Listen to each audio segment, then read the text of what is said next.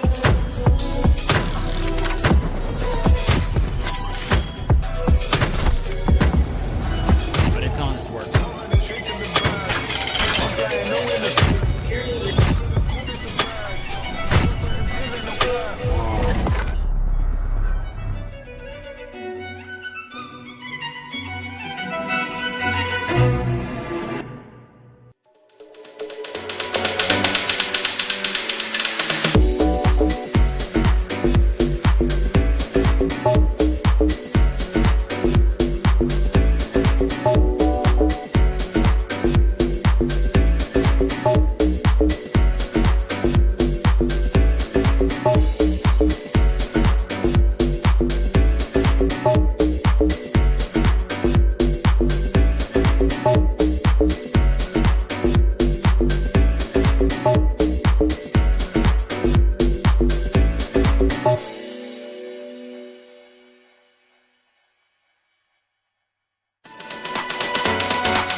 can monetize directly in-app.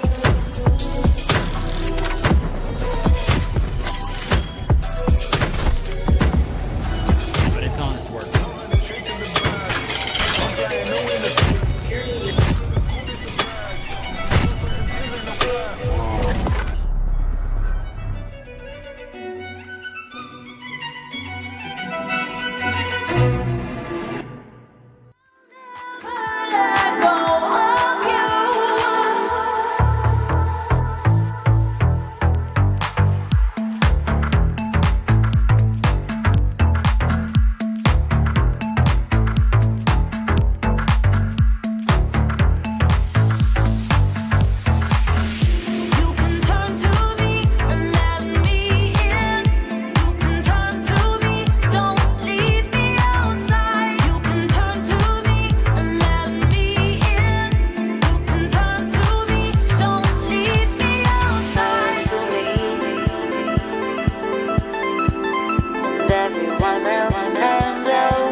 monetize directly in-app.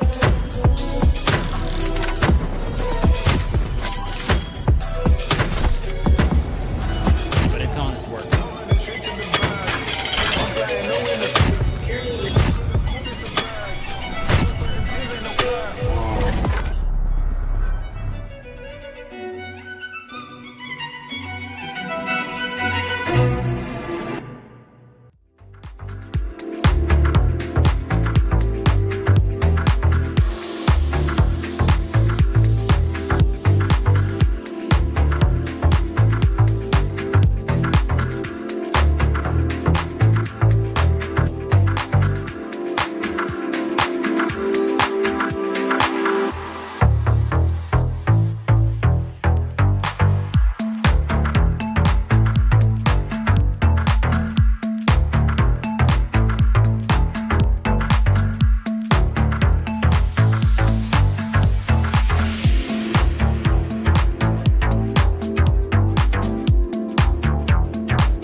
Thank you all for coming out early morning on the last day of the summit. So my name's Stephen Gates. Today we'll be talking about crypto's opportunity for infinite growth, and I think it's going to happen right here on Avalanche. So who we are, we started off as GoGoPool, which was an Avalanche liquid staking token. We've launched over 2,000 validators on Avalanche and on L1s, and we've met with over 400 teams over the past 2 or 3 years, figuring out with builders what do they need, and especially these Web 2 builders who take Web 3 money, what do they need to create true mass adoption, and how can we arm them with the tools to do so. Our mission, we really believe that blockchains are going to the next platform for entrepreneurship, and I think that's going to happen on Avalanche L1s. Mainly because the Avalanche L1 architecture is the only one that is configured to be regulatory compliant. You can create native gasless experience for the best onboarding of your users. The tokenomics on an L1 retain the full network value that you create, which can only happen when you own your own chain. Decentralization creates new user experiences. And very interestingly enough, for these Web 2 teams, they get to be interoperable. They get to start off building a Web2 product on a Web3 backend and become interoperable with the internet capital markets that are in crypto. But that last point is where everything gets sticky. So mass adoption, what we've learned over the past 3 years working through this, it really needs a 100x simpler launch model for founders to really adopt the technology and create an impact. Today, tokens are used for capital formation events, leading to down-only charts because these tokens launch pre-revenue, pre-product market fit. There is always a fundamental economic misalignment between what users want, what traders want, and what the project wants, which again leads from day zero, from the time they launch, immediately people start squawking at each other. And today, the infrastructure to roll your own chain has historically still been slow, expensive, and especially very risky to create the decentralization. So over the past 3 years, through all of this, as we've been working with teams, we've been working on so much more than just a liquid staking token. We've built the underlying infrastructure to onboard validator nodes, and these L1s require the systems, capital, and alignment that's really required to be able to treat Web3 as an API or even as off-the-shelf compared to a MongoDB or Web2 database. And what we're now doing is really evolving from being just a product, a liquid staking product, to becoming a full verticalized platform that helps launch these L1s. And with that, we have a few announcements, but the first is that we're now evolving our brand to Haifa.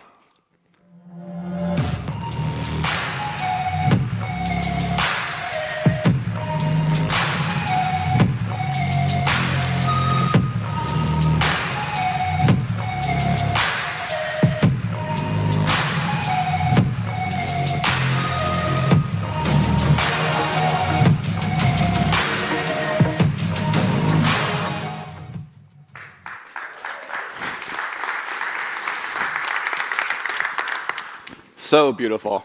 That's so beautiful. Haifa means alignment. Haifa is the unit of alignment, and we think L1s are the best way for founders to create products that realign with their users, so that the users can partake in the growth of their protocol. For Haifa, we are now announcing an L1 launchpad to create these aligned ecosystems. It comes as we're improving the way capital formation happens in crypto. We're giving founders a way to bootstrap users and network security, and we have built-in decentralization at the core every single step of the way, so that as a founder becomes comfortable, first they launch as a proof of authority, as they become comfortable, they can become a full permissionless system. With that, we have a few announcements. The first are for this capital formation event, validator sales are now live. So when in the previous model, you would do an ICO, where you launch the token, you immediately give it liquidity, and now suddenly the performance of your protocol is being rated by the market minute to minute, 24/7. But the most powerful piece of an ICO for these teams are to use it as a capital formation event, where they can fund development and create their community. So the problem is these misaligned launches where traders immediately want performance, but products are pre-product market fit. We think that the real solution is a validator license sale. This allows an L1 to launch as a proof of authority. They can then decide, I now want to scale out to 50 or 500 validator nodes. And for those slots, now they can auction them off or sell them off to their communities and allow the communities to purchase NFT licenses, which then give them the right to bootstrap the decentralization of this network, partake in the upside over the entire life cycle of that network, and use hardcore, very secure infrastructure on the back end. So all technical complexities are now abstracted away from both the project as well as to the community member who is excited about the project and would like to partake and build ownership. So this is what the platform looks like. We went live in stealth about a month ago for a company called CXChain. Had an amazing poker night yesterday, very well attended. 300 people showed up. CXChain is an on-chain casino protocol, and they hosted a validator license using the platform. So they have their own landing page on l1marketplace.com. Now if you go to hypha.sh, it's live. They give the information about what these node licenses can do, and a user, imagine this as a user, all you do is click this Stake Now button. You decide how many validators you're going to want to run. You pay for your staking cost up front, which includes Avalanche pay-as-you-go fees. Approve, purchase, and then it stakes. Under the hood, it's going through the Gogo Pool protocol, or the previous smart contract set, where it's an Uber for validator nodes. And we work with over 40 different hardware operators to match up these licenses with real staking groups who are pros at this stuff. The user then goes to their dashboard, and they can review, here are all the chains that I'm validating, what's the total amount, staked amount, how many credits, etc. They get to now manage their hardware fleet all from one easy-to-use dashboard. Not once did they have to go to AWS and purchase an EC2 instance. Not once did they have to touch a line of code. And not once will they have to maintain the uptime of their validator nodes, because now they've hired out a decentralized cloud provider to do so. Here we can see all the validator licenses that are staking, that are complete, validating, etc.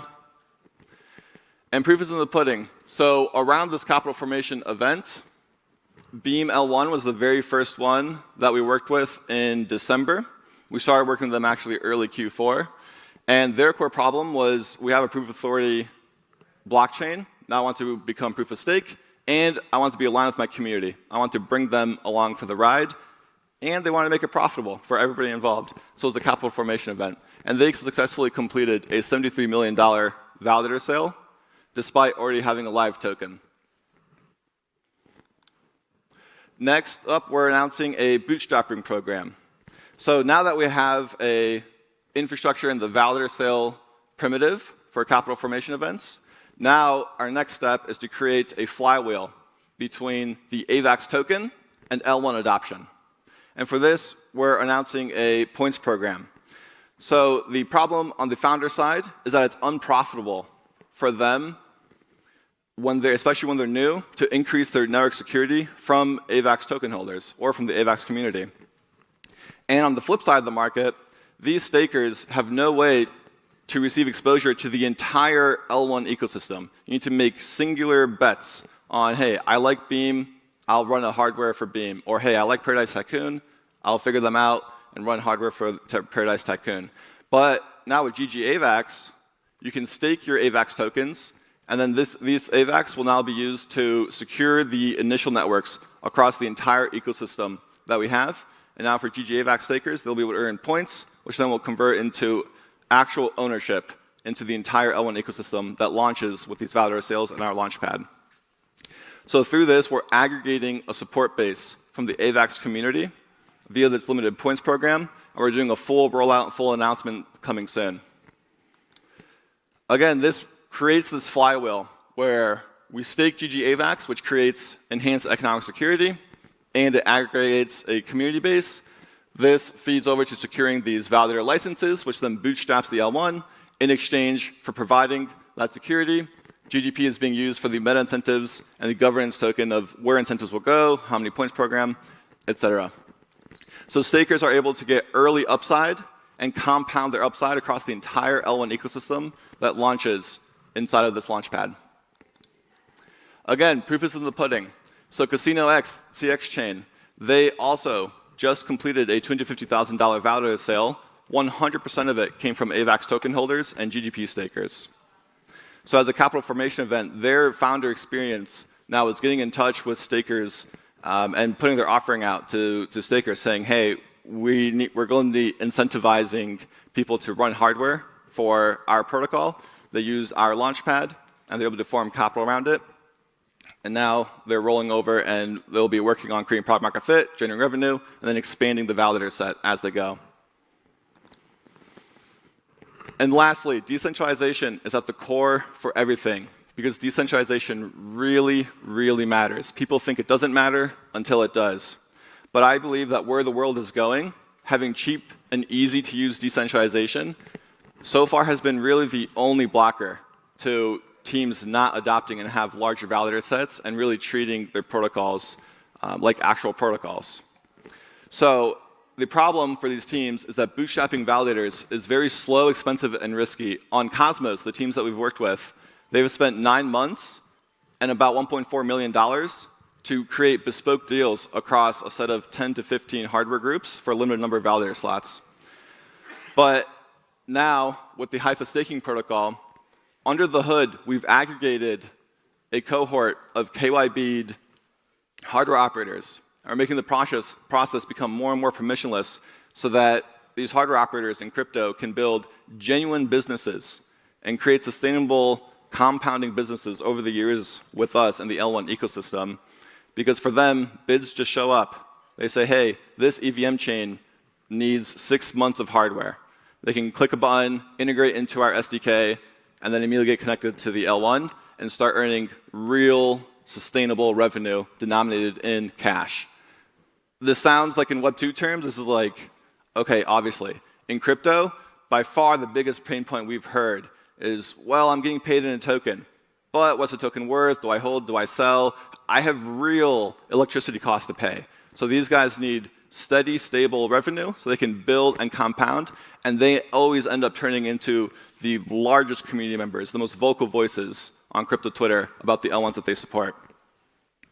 And this has all been bundled together to power the one-click validation.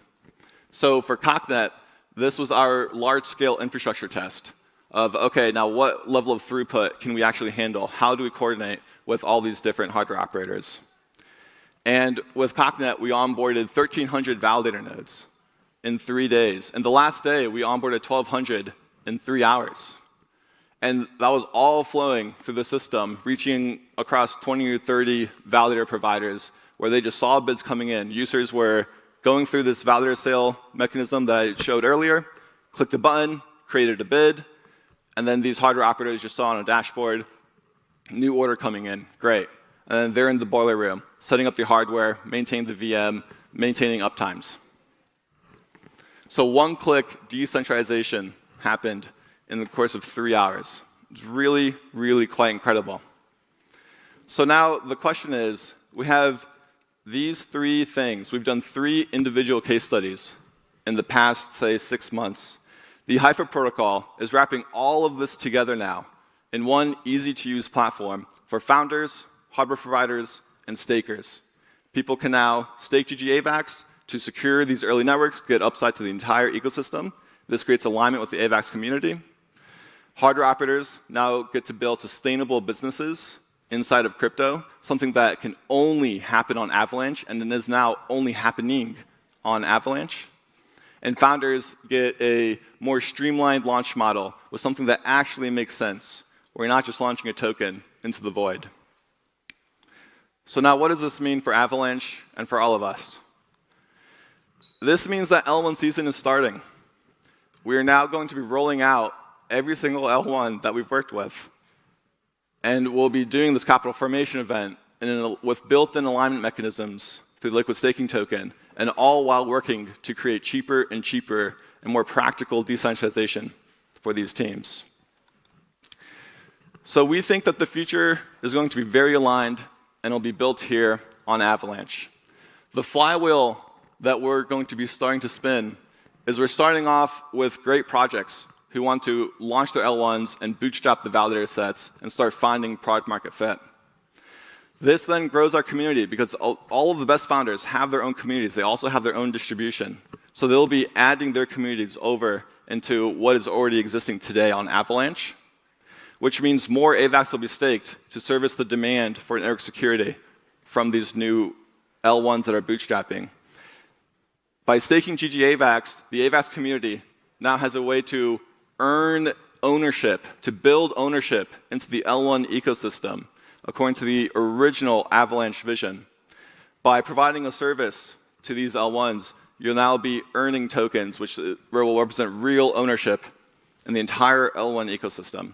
So now this larger community will attract bigger and better founders at a more rapid pace, at a higher scale.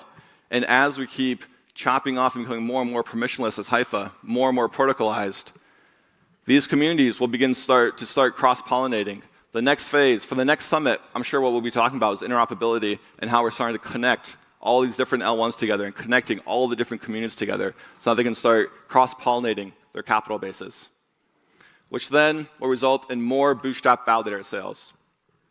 At scale, where we're really going with this is I think this is the best bet for all Web2 founders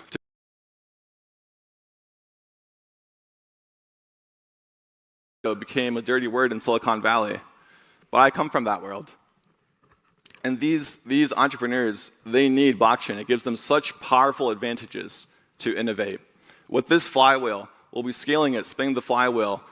Eventually, all of Y Combinator companies will start considering just launching a blockchain, not necessarily launching a token, but they can launch a blockchain and create decentralized experiences for the world. And at the root of it all is going to be the AVAX infrastructure and the Haifa protocol as the alignment layer, powering the most viable ecosystem in crypto.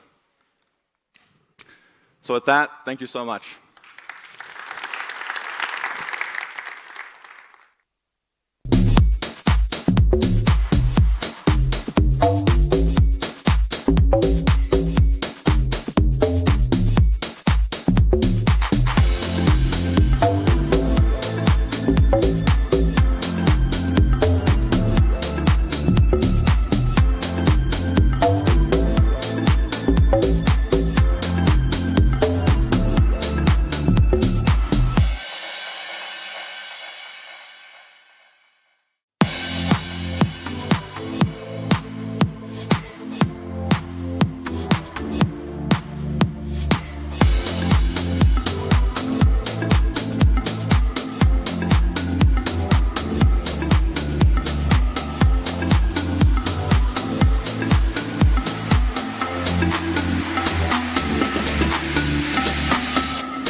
can monetize directly in-app.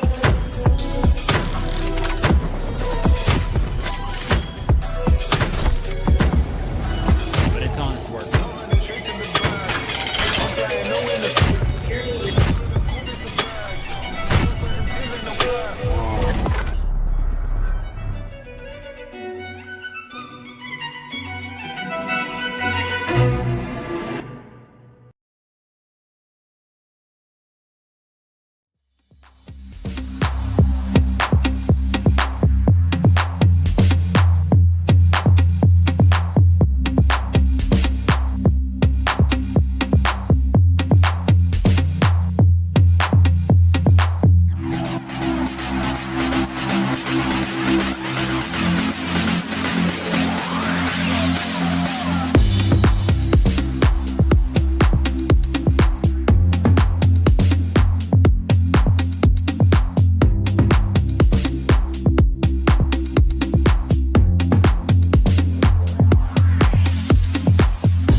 Hello, everyone. My name is Basil Alaskari. I am the founder and CEO of a company called Midchains. It's based in Abu Dhabi, UAE. We're an institutional trading and custody platform, and we're backed by Mubadala and Lunate. I'm very excited to come and host this panel with you guys. So, unfortunately, one of our panelists is delayed, so we are hoping he will come in during the session. But to kick off, guys, why don't you introduce yourselves? Perfect, thank you. And hi, everybody. It's great to be here. I'm Fernando. I'm the CEO of Nonco. Nonco is a digital asset trading firm focused on providing liquidity towards institutions. I'm Nick Van Eck. I'm the CEO and one of the co-founders of Agora. We're a stablecoin infrastructure platform. Awesome. So, as you might have gathered, we're going to be talking a lot about stablecoins. It's a subject that I think all three of us are very excited by, and something that at least we do a lot of trading in as well with our clients.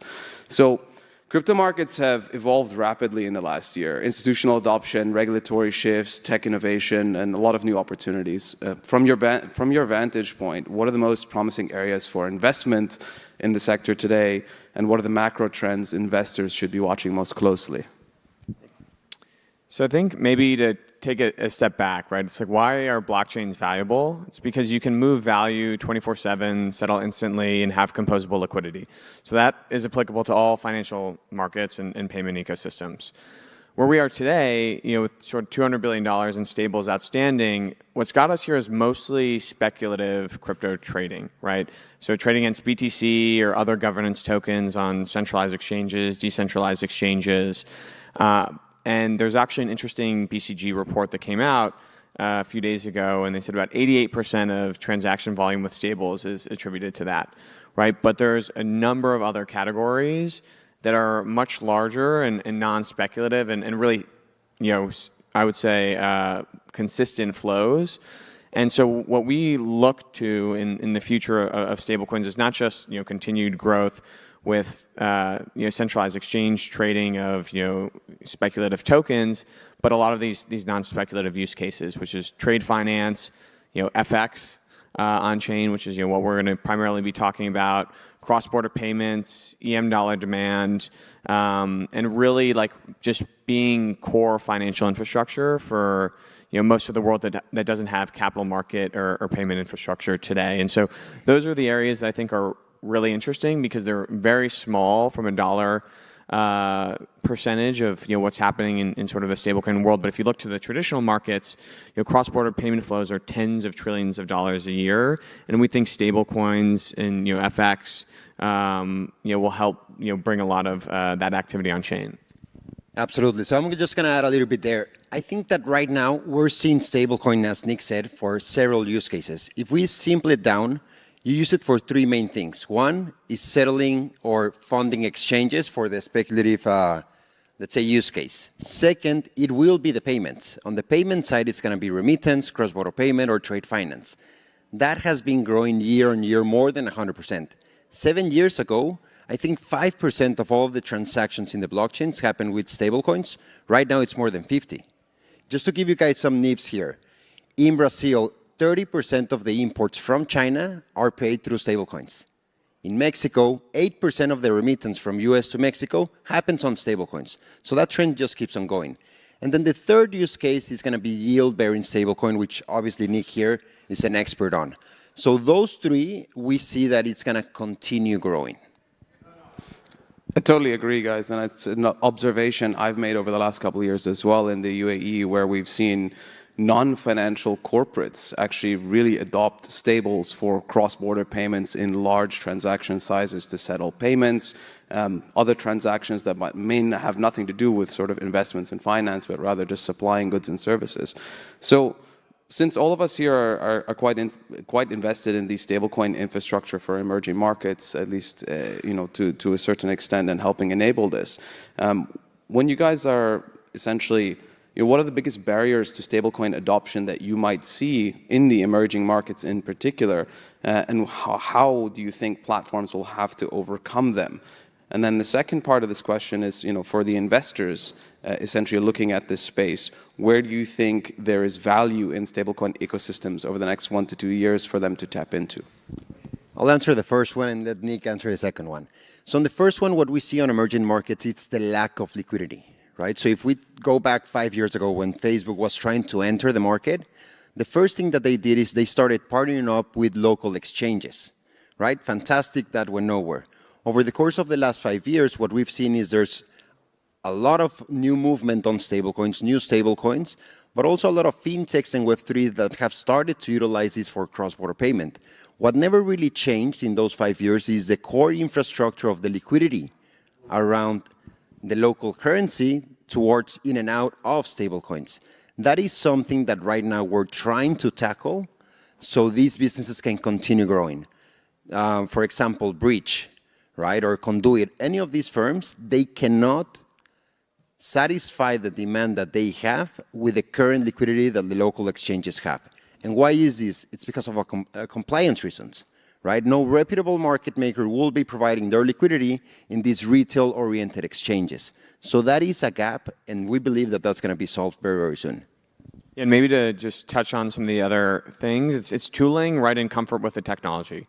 Better dev tooling, better tooling for businesses to actually get comfortable interacting with these assets, right? And so that's something that we're working on as well, is not just building at the issuance layer and the infrastructure layer, but also the application layer, right? And so if you're a business in an emerging market or an application, giving you the ability to feel comfortable moving fiat in and out of stable coins or having a place to store those assets, right, that feels very familiar and is the Web2 experience.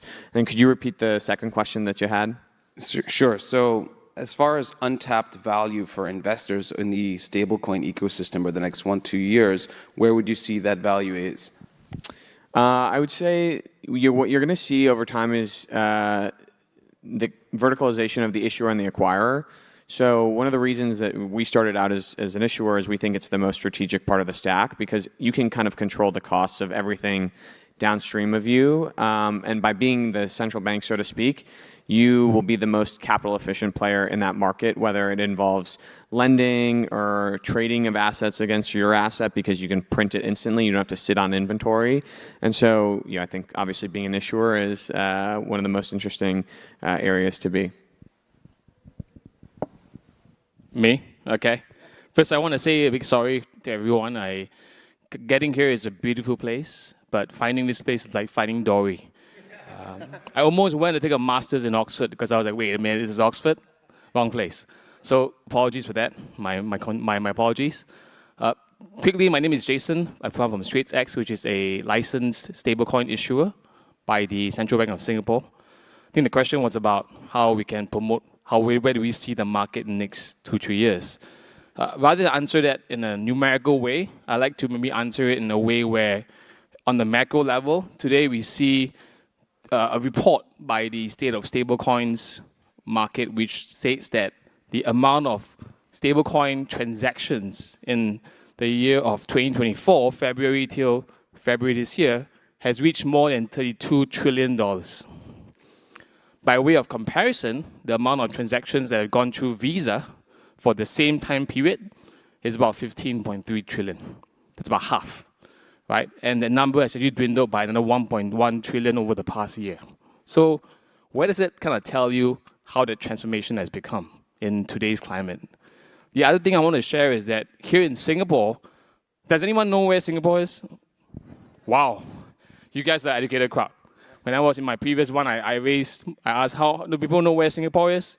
They say it was part of Wakanda, which is Wakanda, right? So I say, okay, thank you so much. But in Singapore, we issued the very first stable coin for the Singapore market called the Singapore dollar stable coin in 2019. Today, at the start of this year in 2025, the stable coin has been the 4th or 5th largest non-US dollar stable coin in the world.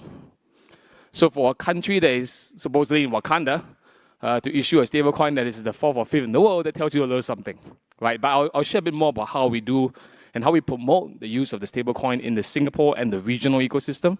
But in a large way, I would say that those two facts alone, Basil, kind of lay a bit of the groundwork for where we see the future to be. Thank you. I totally agree, and I think just to touch on the first part of the question again on challenges, an area that we still see as a big challenge as a provider of stablecoins into the market is still access to on and off ramps. I think in many parts of the world, especially so in the Middle East, you have regulation that has promoted adoption of essentially Web3 crypto and innovations. However, it's definitely been held back by banking access that a lot of newer companies still continue to be challenged by. So more often than not, we find ourselves trying to help our clients open bank accounts than actually open wallets, which is interesting. So moving back to Jason, on XUSD and XSGD, the coins have become, pretty strong pillars, and you guys have had a very successful partnership with Standard Chartered to kind of enhance scalability, which is great, touching on the banking point. So what are the most effective strategies you've seen for driving mainstream adoption? And then the second part of this is, how do you measure the real-world impact that you're having with these assets? With these assets, as in? As in adoption in general. Adoption. Yeah. Okay. I'm still catching my breath. I think I did a Usain Bolt from the entrance here, so mine is kind of left there. But I would say in general, I used to be a banker, spent more than 13 years in banking, and Standard Chartered happened to be one of the banks I worked in. One of the slogans that Standard Chartered has is this line that says, seeing is believing. Right now, in the Web3 space, it's absolutely true. Seeing is believing. Like you said, opening a bank account is like getting a lady to marry you. It's easy, but it seems very difficult at the same time. So I would say that the nuance of how we woo and work with not only the banks of the world comes from the fact that as a firm, we started 10 years ago in the world of payments. So that was our DNA. And then we pivoted into stable coins in 2019. So that was about 7 years into our making. We said, hey, let's try something new. And because of the lineage that we had in Singapore with the licenses, with the support of the banking infrastructure, I think we got to where we are today. And we got licenses from the central bank that has been first ever issued in the history of the country. So I think that kind of laid a very important groundwork for where we stand.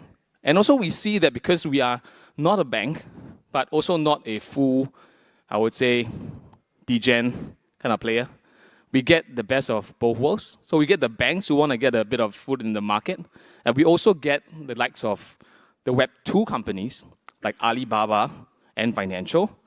In Singapore, we have this mega company called Grab, which is a food riding app similar to Uber. And they came to us and said, hey, we can't really touch crypto, but we want to get into crypto. I was like, what? Do you feel like you're having two wives at the same time? You don't want to be upfront about it? And they say, hey, we're going to have you to come forth and work together with you. And now we find ourselves using our stablecoin infrastructure to help Ant Financial, for example, which is the world's biggest, I would say, in Asia Pac, the biggest wallet holder, where users traveling to Singapore can use the Ant Financial Alibaba Ant Financial Alipay wallet to scan and pay at any merchant point in Singapore, which is connected to the local rails. When you scan and pay, you transact every single transaction on the blockchain using the XSGD stablecoin. From the user experience, it's seamless. So the user who scans and pays from China buying a chicken rice has no clue what blockchain stablecoins gas fees are about. All they know is that chicken is tasting good. And when they scan and pay, the experience is as good as though it's a Web 2.0 experience.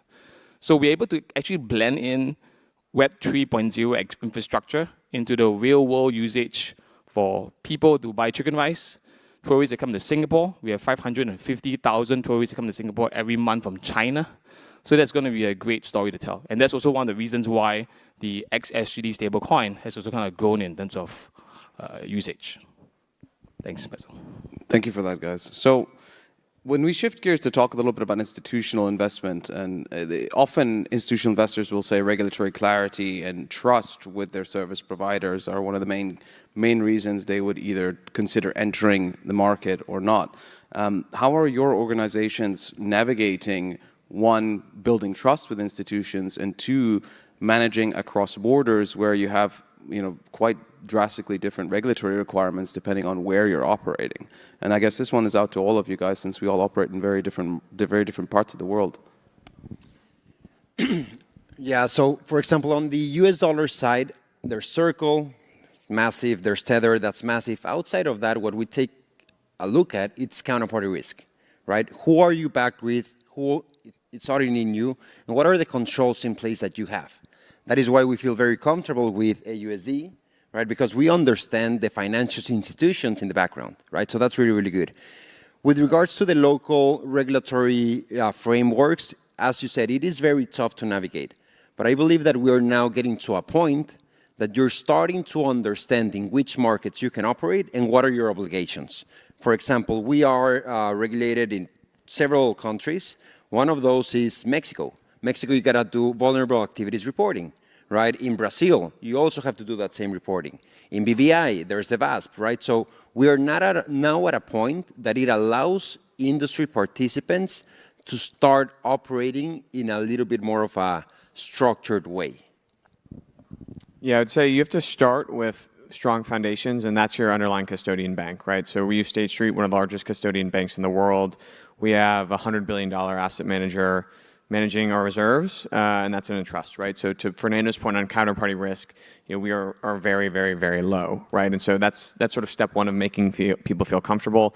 Step two is the team. So our whole team has financial services backgrounds. One of my co-founders was the head of global operations at Galaxy Digital, and so ran operations globally for a large publicly traded company. Those things help as well. And then I would say beyond that, it's who else, in terms of like a global regulatory stance, it's, how have you, worked in that environment before, right? And so we have the team that's done that, but this is an evolving environment, right? And so you have to get licenses where you can, There's not that many places today where there's clear licensing regimes around stablecoins. Bermuda, Singapore, the UAE are a few of them. But even in the United States, there's passage of legislation that should be happening, but that's not going to affect for at least a year or several years, right? And so it is a bit of a cat and mouse game with regulators in terms of what's going to come down the pipe, but you want to be building for that future, and so we did from the get-go. Southeast Asia is home to 700 million people.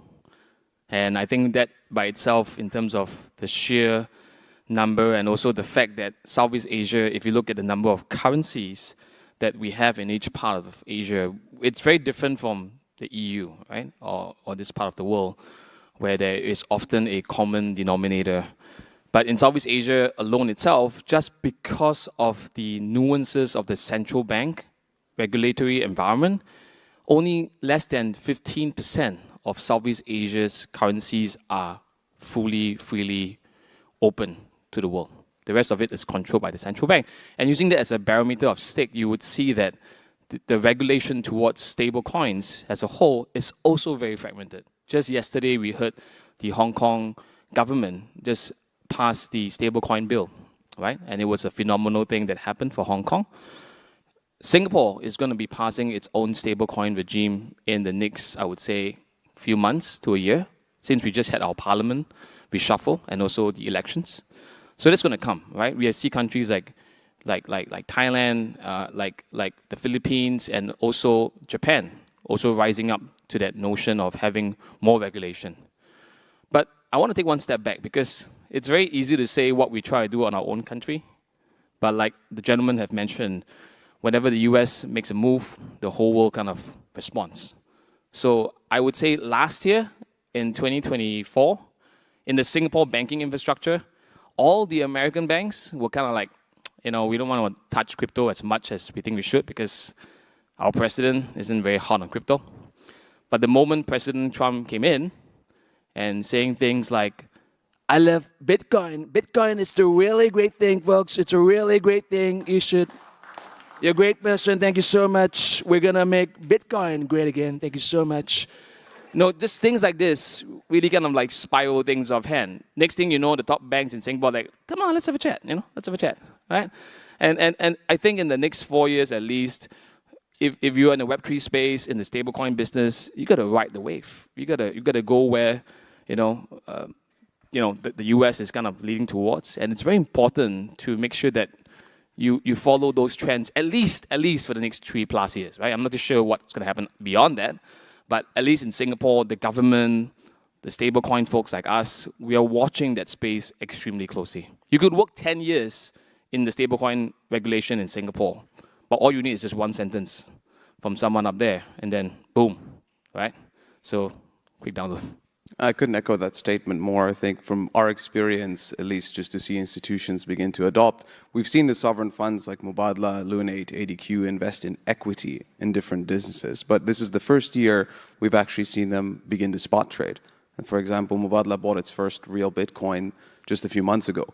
And so that was an exciting development to see versus, for example, the stance that was taken many years ago. And I think a big driving factor there is the US politics. So moving on to where we are today in sort of the development curve of the sector, we're seeing increased convergence between traditional finance, fintech, and crypto-native firms. Looking at this, how do you view the competitive landscape? Is there going to be consolidation? Do we think that specialized platforms or more general platforms are going to thrive? And is there a place for opportunities to exist across the spectrum? What are your thoughts on that? Yeah, so the way that we see it right now, it's all about scalability, right? So the fact that right now people are trading on two separate states, so you have fiat, then you have stable coins, and trying to merge that across multiple jurisdictions is very, very, very tough. What we're working on is how do we empower local stable coins to merge into the demand of the US dollar denominated stable coins. We've built something that's called the FX on-chain protocol, which essentially what it does is when the client or when the counterpart sends us the local fiat, it automatically converts into the local stablecoin so it can be sent out to the unhosted wallet. The unhosted wallet, in return, what it's going to do, it's going to receive pricing from our Oracle, which comes from our matching engine. All of these steps, the only thing that we did is scale our operations, right? If you want to be serving and providing liquidity all across the world, you need to make sure that it is scalable. Now, on the flip side, people have scaled before, but by hiring 10,000 people, right, and having a bunch of developers. Right now, you're able to do that in a most cost-effective fashion, utilizing the blockchain. So that is what we're excited about.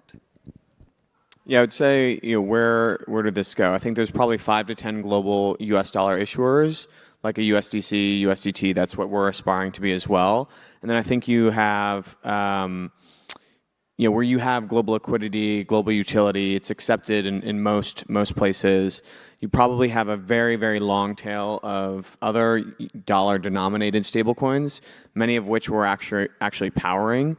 So what's become really popular with us, which is in contrast to the Paxos model, is having folks build their own stables on top of AUSD, which helps grow our own network, but then they get to tap into all of our integrations out of the box. And so we have some of the largest gaming ecosystems in the world, some banks and EM markets, as well as entire networks themselves that are white labeling our stablecoin now, and they don't have aspirations to be a global liquidity layer. They just want to have a customized US dollar for their users where they're earning some of that float income. So I think you see a very long tail of those. And then I think non-USD FX will probably be the smallest segment. A rough way that I think about it is, what does global trade look like today, right? About 65% of global trade is in USD. There's a large chunk in the euro, and then you have, renminbi and yen, and that's kind of where I think things will shake out. Because the big demand driver that you have for USD stablecoins that you don't have for non-USD stablecoins is EM dollar demand, and it's the global reserve asset, right? There's about $13–15 trillion in euro dollar deposits. What those are US dollar deposits in non-US banks, right? You don't have that anywhere else. If you come to the United States, no one's holding euros, no one's holding yen, right? But if you go to places like Argentina, Turkey, Singapore, people are holding dollars, right? And so I think the US dollar stablecoin market is, probably 1,000x greater than the euro market will be. I want to maybe answer that question in relation to foreign exchange. The foreign exchange market that is monopolized plus manipulated, you get monopolized by the banks. It's a multi-trillion-dollar industry that is moving every single day. Even here in London at Canary Wharf, right? You get so much of that foreign exchange flow coming in. The banks are going to defend this market as much as President Trump defends the donation from Qatar. So it's a very sensitive topic, right? But at the same time, I think what we have done also with the likes of our Web 2.0 customers and our partners is important, because you're becoming that bridge to allow a lot of these players to come in. The other thing that we have also done is really build that foreign exchange infrastructure on DeFi. And I'm very grateful and thankful for the folks in Avalanche, whoever is here, for really helping us to get on Avalanche, and also helping us to not only be on Avalanche, but to launch liquidity pools on things like Faro Exchange and LFJ, where today we have 2 liquidity pools, one for USDC against the XSGD stablecoin that we have. And that's seeing about, on average, I think about $500,000 of liquidity, or 24-hour liquidity on a trading basis for one of them, and double of that for another exchange. So that itself may not be big in the trillion-dollar sense, but it's a thriving and moving economy where you see DeFi come into this space to try and tap on how lucrative and how sensitive foreign exchange can be. So it's a very interesting space that we are seeing growing every single day. And with the support of the community, the governments that we mentioned about, Avalanche Foundation and some of the foundations of the world, together with the banks, it's going to be a matter of time that the world collides at the center point. And I think we are very excited to be there, because we feel that the way forward is if we work together, and we work together in a way that benefits all across the board. So I completely agree, and I definitely echo the statement. Just So I guess just to close things off, since we're almost out of time here, in one sentence, each one of you, how would you describe in your view, the most overlooked investment opportunity in the crypto space right now, and what are the biggest risks investors should be aware of in brief? So risk will always be counterparty risk for ourselves, right? So everything from a bank to an issuer to an exchange to a service provider, counterparty risk is always the most overlooked thing. What gets us most excited is the cross-border payment and the FX infrastructure. Yeah, I was going to say non-speculative stablecoin flow, right, which is FX and cross-border payments. Not all stablecoins are made the same, and just like President Trump saying, stablecoins and stable geniuses, you got to make sure that both of them are on the same page. And if you're on the right side of the page, all the best. Thank you, Basil. Thank you, everybody.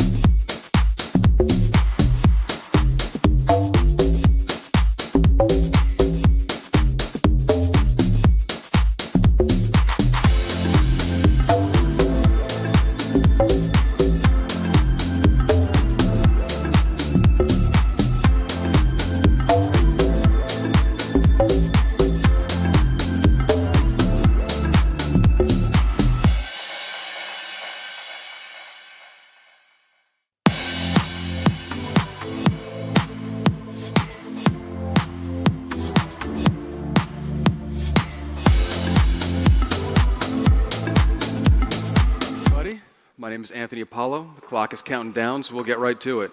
I'm here to talk about what it is we are doing in the U.S. state of Wyoming. First and foremost, disclaimers. These are my opinions. None of this is investment advice, and I do not speak for the Wyoming Stable Token Commission. I am simply the emissary. So a little bit about me. I began my tenure as the inaugural director of the Wyoming Stable Token Commission in September of 2023. Before that, I was not in government. I did not have any aspirations to be in government. The first half of my career was actually spent in traditional finance, working at Ernst & Young and KPMG, predominantly focused on helping some of those big banks restructure or reconfigure their reporting in the wake of the 2008 financial crisis. So if you were here yesterday morning, where Emin was speaking with Brian over at Chorus One, they discussed the complexities of legacy systems within banks. I saw that firsthand in 2015. Found out about Bitcoin at the same time. Ethereum had just launched, and I made a pretty clear pivot into the digital asset industry then. Since 2017, between my tenure at Consensus, as well as several personal startups I've launched, I've worked in tokenized intellectual property, real-time payouts to content creators, codified royalties via smart contracts, and at one point even did a compliant debt security token with an NBA player. If anyone knows who Spencer Dinwiddie is, then on the Brooklyn Nets, now the Dallas Mavericks, we worked to do a tokenized bond on Ethereum with stablecoin payouts on a monthly basis. I ended up moving to Wyoming because of the incredibly permissive framework they've created for digital assets, blockchain, and cryptocurrency. More on that in a second. And let's get into what the commission actually is. So one of those pieces of legislation that was passed in Wyoming was the Wyoming Stable Token Act back in March of 2023. And that did two important things. One is it created the Stable Token Commission, which is an actual government agency dedicated to creating the Wyoming Stable Token. It will be the first fiat-backed and fully reserved stable token to be issued by a public entity in the United States of America. And we're targeting a launch this July, so coming up pretty soon. To be specific about what the Wyoming Stable Token is, which we call WIST, it is statutorily mandated. That means we didn't have a CEO wake up on a Thursday, say, there's a lot of companies making money with stable tokens, let's issue one ourselves. This is the long-term intent of an entire state to get into this industry, issue this token, and begin that work. Beyond that, there's some familiarities here. A Wyoming stable token can be purchased or redeemed for $1 US. It's backed by a pretty conservative bucket of cash, short-term US treasuries, and repurchase agreements thereof, those latter two being interest-bearing, so that's the revenue generation potential here. And we have a mandate from the state legislature specifically the Select Committee on Blockchain, which is the branch of the legislature that oversees our commission, to be on multiple public and permissionless blockchains. And you can see the statute is right there. So let's dig in a little bit into why Wyoming is doing this. The first thing I would point to is cohesion. As we'll see in a moment, we already have many laws on the books in the state around, again, broader Web3 concepts. And when you have the ability to pay your taxes with crypto, you have a digital asset registry in the Secretary of State's office, and you have DAO LLCs, a limited liability company structure that could accommodate decentralized autonomous organizations. It makes sense to have a mechanism by which you can transfer value across all these digitally native platforms that itself is digitally native and also stable, hence stable token. Second is revenue diversification. So Wyoming is an oil and gas state. That's how we make the preponderance of the state's revenues. However, that is a finite resource. So the question becomes, what happens after the dinosaur bones dry out? Which won't be in my lifetime, may not be in my grandchildren's lifetime, but will happen at some point. And as such, the state needs to be proactive in thinking about what comes next and how we can continue to generate revenues, including looking at new industries and new technology to accommodate that. And perhaps more importantly, this is the state's second attempt at a fully reserved financial instrument. If anyone in the room is familiar with Caitlin Long and Custodia, familiar names, she does run Custodia, which is a special purpose depository institution. It's a specially chartered financial institution in the state of Wyoming. That is where your deposits are fully backed, and as such, you could also custody your digital assets there. Obviously, she's had some difficulties with the prior administration around getting that off the ground, as have the other SPDIs in the state.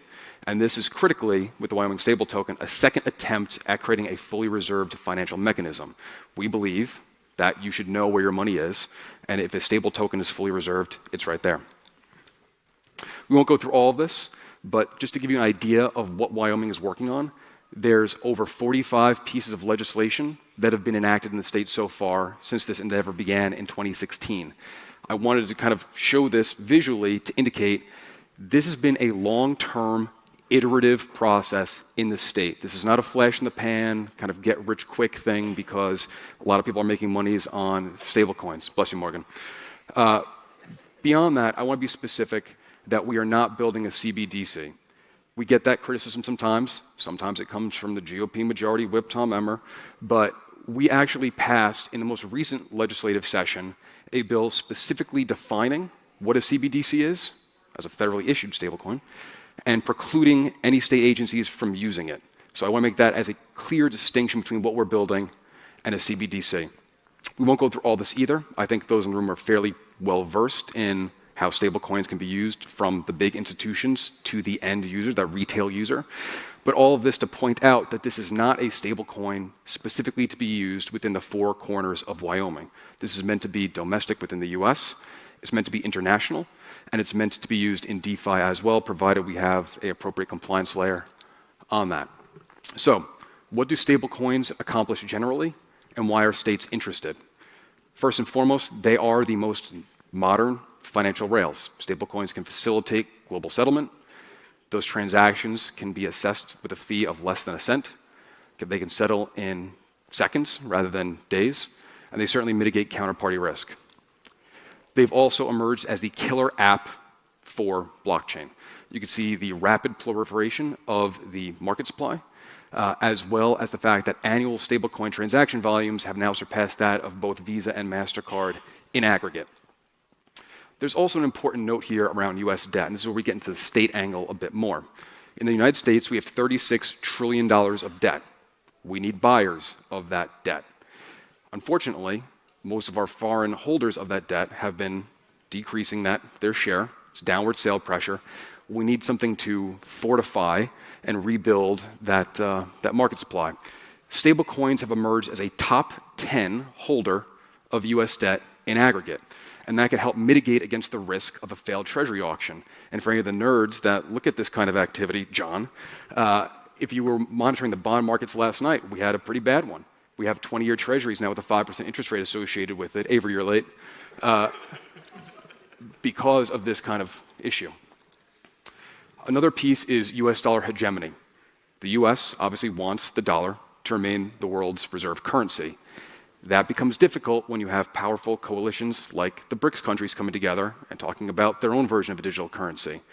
There's issues where the former administration, because of their sanctions activity, resulted in the sale of dollar-denominated assets from many nation-state coffers. So this is another concern that we believe can be prevented or mitigated by having dollars readily available and globally transmissible. So now the interesting stuff. What does a US state-issued stable token offer that incumbent and privately issued stablecoins do not or cannot? So first things first, this is a public good for the state of Wyoming. As I mentioned a few minutes ago, we're backing the stablecoin with both cash and treasuries. Those treasuries bear interest, that is revenue for the state. While I would love to, have the commission have availability of, let's say, a private jet that could go to all these great conferences all around the world every week, that's not what we're doing. On a quarterly basis, the income that's generated from the underlying reserves gets swept into the state's school foundation fund. So this is meant to fund schools. Long story short, it's for the kids. It's also very high in oversight. So the commission is chaired by the governor of the state of Wyoming, Mark Gordon. Governor Gordon, also importantly, has had previous tenure at the Federal Reserve, particularly their member bank in Kansas City, so he understands this kind of structure. And we also are joined by the state treasurer and the state auditor on the commission.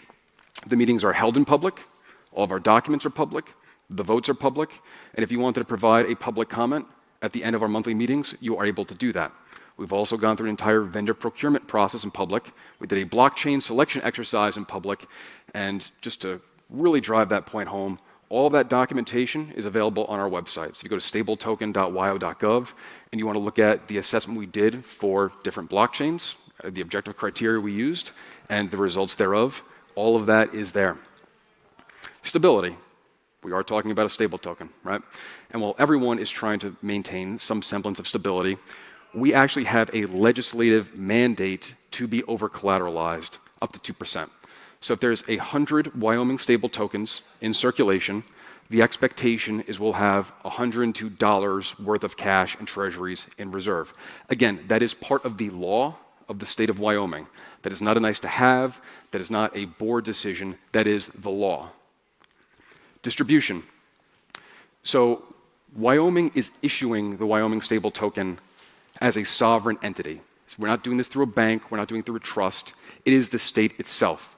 And as such, we believe that we can be global functionally from day one. While we've seen some of the incumbents struggle with having to set up offices all over the world to comply with different frameworks, we think out the gate we can be everywhere. Transparency.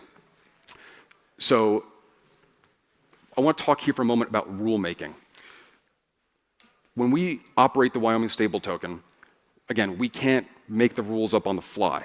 Anything that touches the public has to have a rule set promulgated behind it. So again, the legislature makes the statute, makes the laws.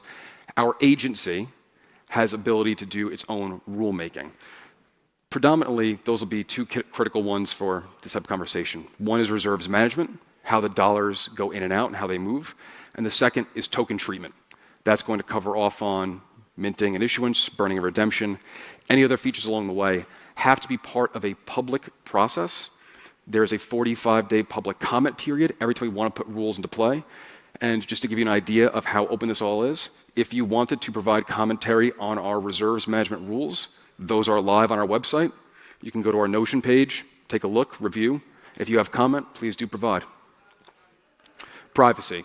So in the state of Wyoming, we care greatly around privacy. We already have a rule on the books that prohibits the disclosure of private keys in any civil or criminal proceeding. We can't compel speech as a state. Beyond that, we are looking at zero-knowledge tech. We're looking at homomorphic encryption as a way to get into this, what I refer to as the Goldilocks zone, which is how can we obfuscate sender and receiver addresses as well as amounts in the public chain, but still give the commission visibility into some of those transactions to make sure nefarious actors are not using Wyoming stable tokens for illicit purposes. And to that extent, if you had a chance to speak with Nick Musalem or Will over Ava Cloud about the Odyssey solution, that's something that we are looking at quite carefully in this capacity. And let's talk a little bit about constitutionality. This is a bit of a recent endeavor. We had a meeting of our state legislature last week where this has come up. Because as we're putting together the Wyoming stable token, we are looking at frameworks from different jurisdictions, as well as the terms and conditions of the current incumbent stable token issuers. We've seen issues in the past where organizations like PayPal, admittedly pre-token, but during the pandemic, updated their terms and conditions to say if you deploy misinformation on our platform, we are going to unilaterally deduct $2,500 from your account. And yes, that went back and forth a couple of times, but that did happen. It is my personal opinion, as a state, we are not able to do that because that would be a contravention of the First Amendment, freedom of speech. Second piece, Second Amendment, the right to bear arms in the United States. If you go to Circle's terms and conditions, there are prohibited transactions. Firearm purchases are in there. I do not believe that we as a state can prohibit that transaction. Fourth Amendment, the state cannot perform a legal search and seizure. There has to be a rationale for that. This is the problem around interdiction, where other issuers can potentially go and freeze and seize your tokens. The reasons for them to do that are perhaps ill-defined.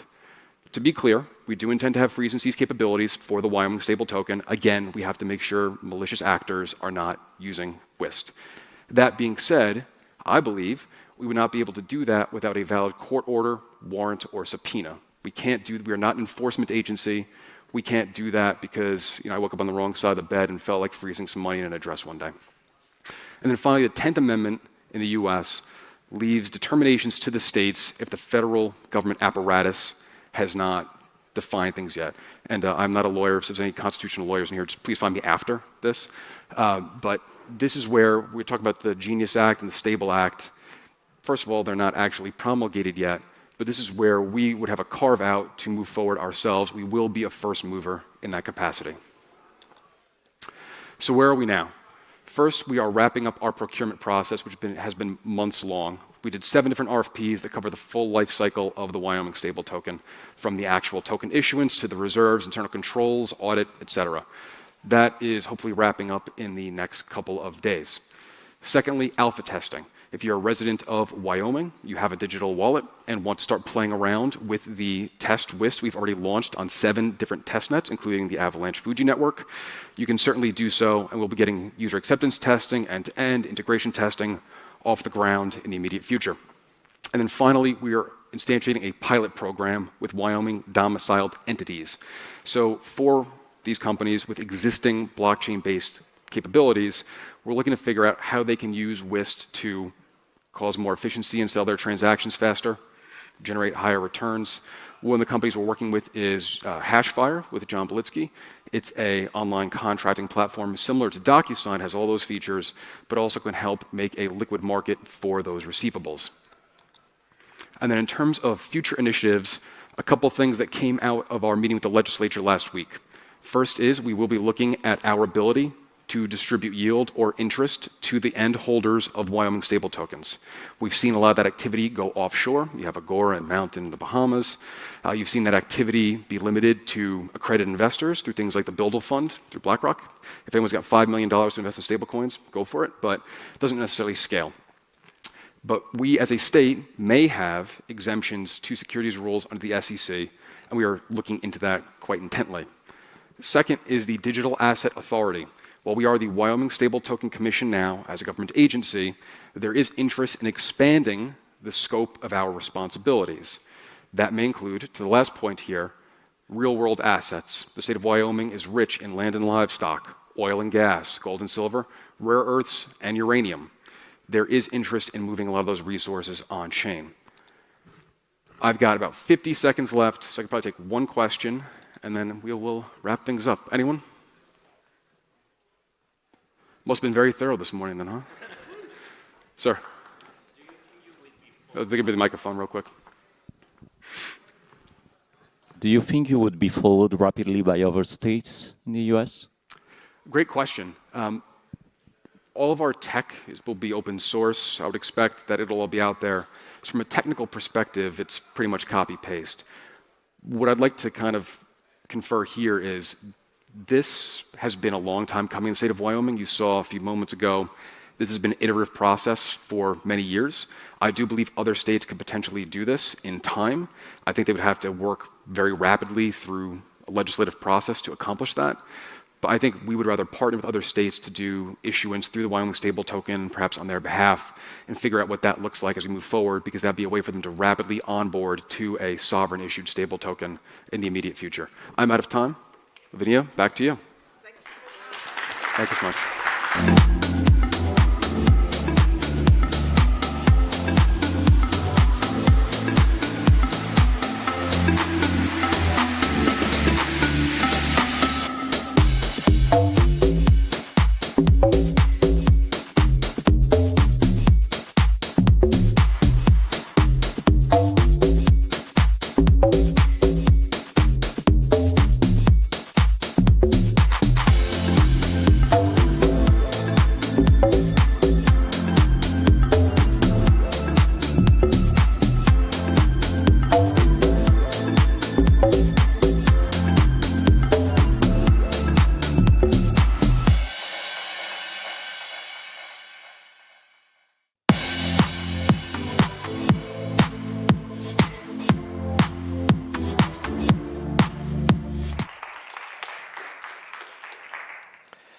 Excellent. Thanks, everyone. My name is Alfonso. I'm the founder of Curated, and we are going to talk about wine and tech. Maybe you never associated, a good bottle of wine with tech, but that's what we are trying to do today. And we start with this picture, and this picture is from the first verified record of wines that is around 8,000 years ago. So wine is really part of our, human nature and human life. And it was found, unfortunately, not in Italy for me, but at least not in France. So they found it in Georgia. And in the pottery, they found traces of tartaric acid that is a key marker for grape wine. And if we look at this picture instead, this is one of the first representation of wine in art, and it's about 5,000 years ago. So 5,000 years ago, you could see on this painting that was found on an Egyptian tomb, the different phases of the winemaking process, and also people enjoying, a good glass of wine during religious rituals and events. So as you can see, wine is much older, than written language, much older than money, but definitely much older than blockchain. So why do we actually care about, having an incredible bottle of wine, especially as collector? So when we think about collectors, the way we think about what to buy and when to buy, it always goes, what's the next occasion? What is that, I want to celebrate? And this is the way we select bottles. So when we buy bottles of wines, we start to think about, the special occasion, maybe the anniversary I want to celebrate with my partner, maybe something that I want to, celebrate with my kids. And that's how we decide to buy, some of the very best bottles in the world. And the conservation of this bottle is critical because wine is a luxury product, okay? So we are going to talk about real-world assets today. But the most important thing is that being a live product, it's extremely important, the preservation and the conservation of the bottle. And that's why having bottle in state-of-the-art storages is critical in order to maintain perfect quality of the wine for the time you actually want to consume that wine. But also preserving wine in the best possible way is going to help you preserve the value of the bottle in case you want to resell. So how did I start, into this journey about wine? So at the time I was at Google, I spent 12 years there, in different roles. And I was a big wine lover, traveling, to meet producers, during my holidays, during my weekends. And I felt that the industry was really broken. It was extremely challenging for, people loving wine, especially young collectors, to get access to the most incredible bottles in the world. When you wanted to do that, actually you had to overpay 2-3 times the price because the wine system works with an allocation, meaning that if you buy the wines, let's say this year, next year you will get it again, and so on. So the majority of people getting allocations from top producers are very old people. So for young collectors, almost impossible to get access to any of these great bottles. The other option is to go to auction house. But the problem with auction houses is that you pay massive premium and you have no idea about the authenticity. There are a lot of scandals, about fake bottles being sold in auction houses, or the provenance of the bottle. And as we said, if the provenance is not great, you end up paying a lot of money for a bottle of wine, and then actually, you end up wasting, money and bottles, and also having bad experiences while you were thinking of having, a great experience maybe with your partner, and you brought a great bottle, and that's not the end result. So that's a bit, how I decided at a certain point, to leave Google and to become an entrepreneur. So after 20 years in the corporate world, I made this crazy decision. And this is how it started.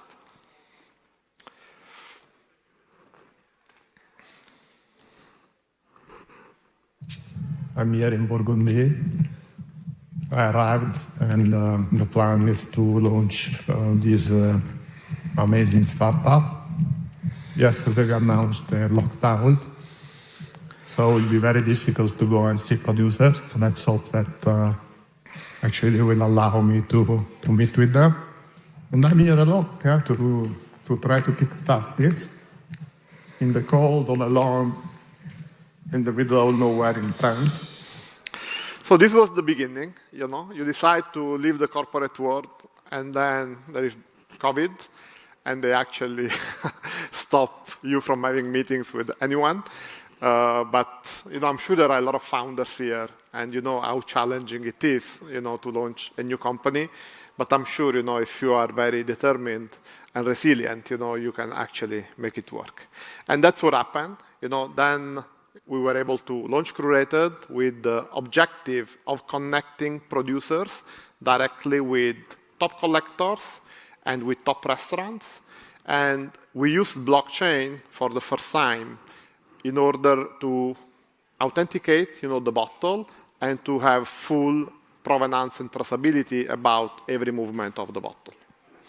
At the beginning, it was difficult. As you know very well, when you try to build a dual-side marketplace and you have no clients and you have no supply, it's almost impossible. But you have seen also a lot of very successful cases of dual-side marketplace, Uber, Airbnb, and many others. And at the beginning, we were able to get on board some of the producers that I was very close with, from Fourier, Camuset, some of the top Burgundy producers, and this brought a lot of clients. And then when there were clients, we were able to bring more producers, and then more producers, more clients. And that's how we built, in general, this incredible collection of around 210 producers today on the platform.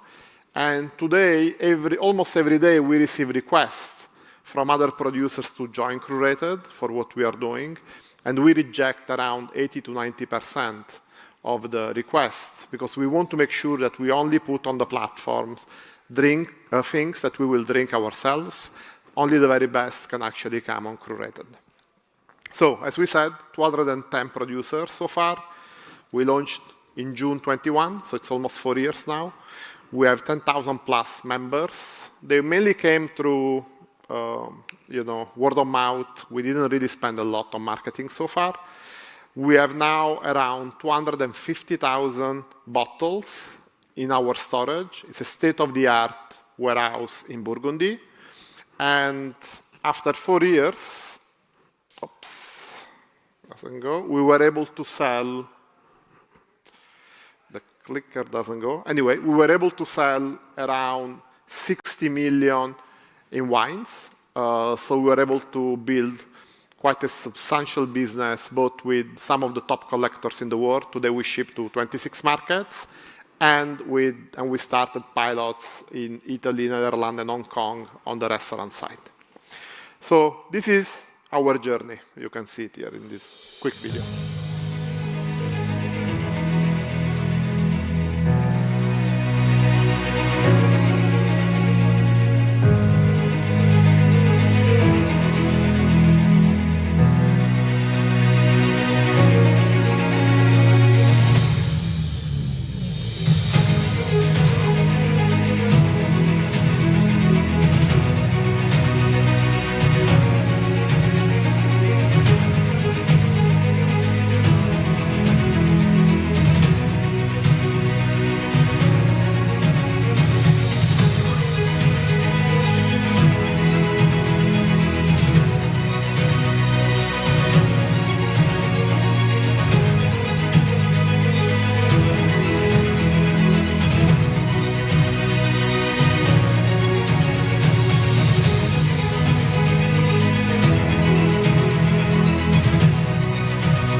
So yes, quite exciting. We are also presenting today to press in London our metaverse, the first metaverse integrated with blockchain, so that people can check all their collections by using a VR.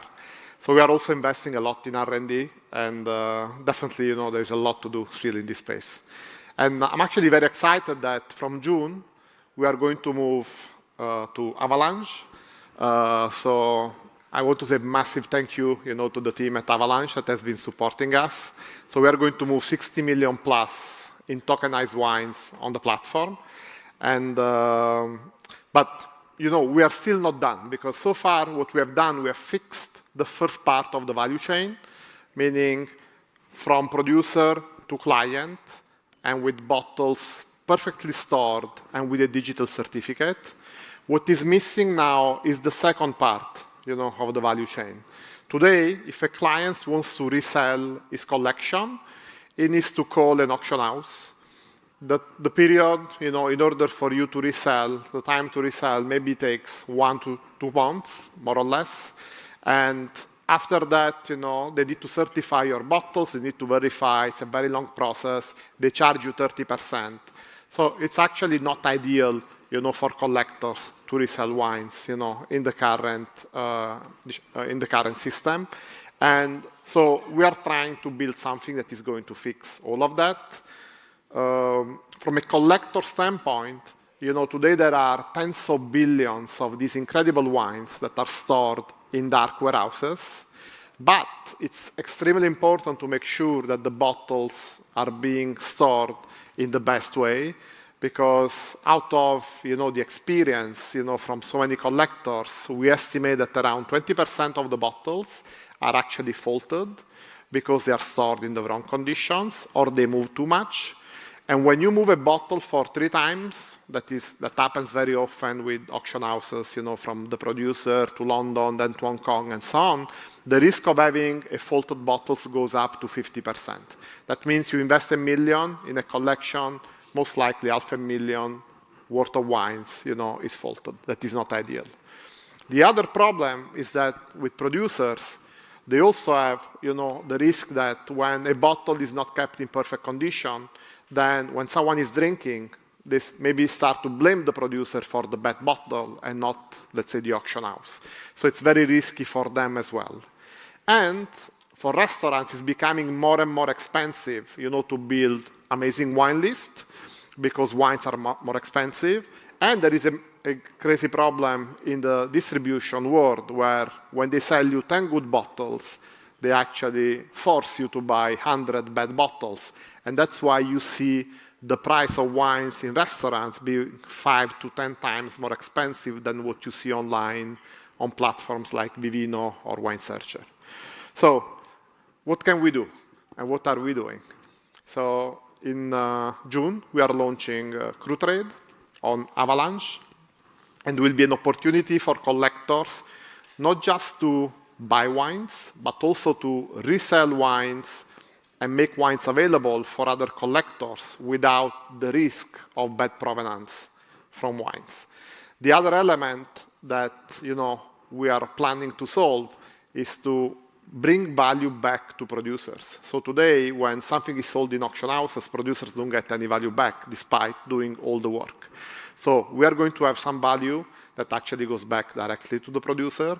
And we guarantee with our warehouses around the world that every bottle is kept in the best possible condition, so that when someone is opening it, the quality of the bottle will be the very best. And last point, we are going to offer restaurants, that is quite unique today, the possibility to partner with us and don't invest anymore in building a wine cellar, but actually we are going to provide the wines just before dinner or lunch of clients by delivering bottles last miles directly into restaurants. That is, a big challenge for them today. So if you are curious about what we are building, you can scan this QR code, and you will see more happening in the next few weeks. And again, a massive thank you to the Avalanche team for the support, and hopefully we'll make this very big together. Thank you.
everyone else turns away.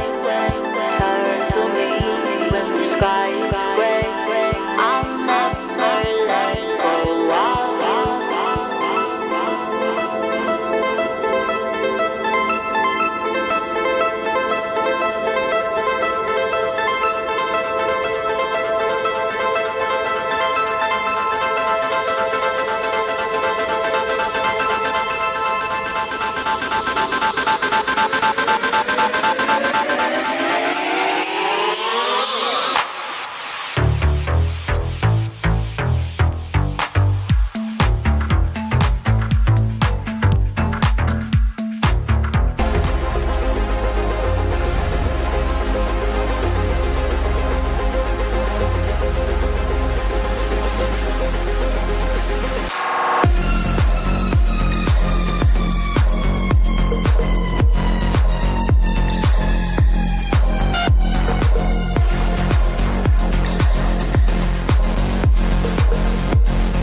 You can monetize directly in-app.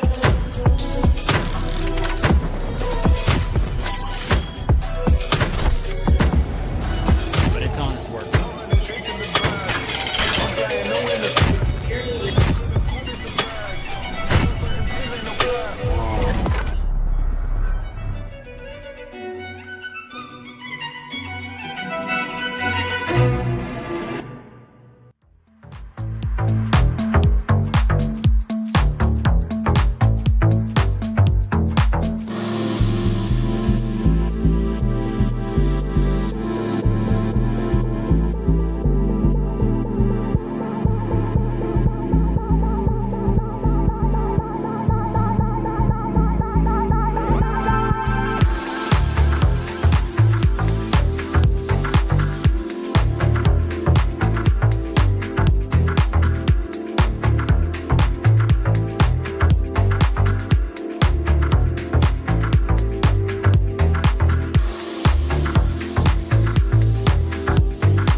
can monetize directly in-app.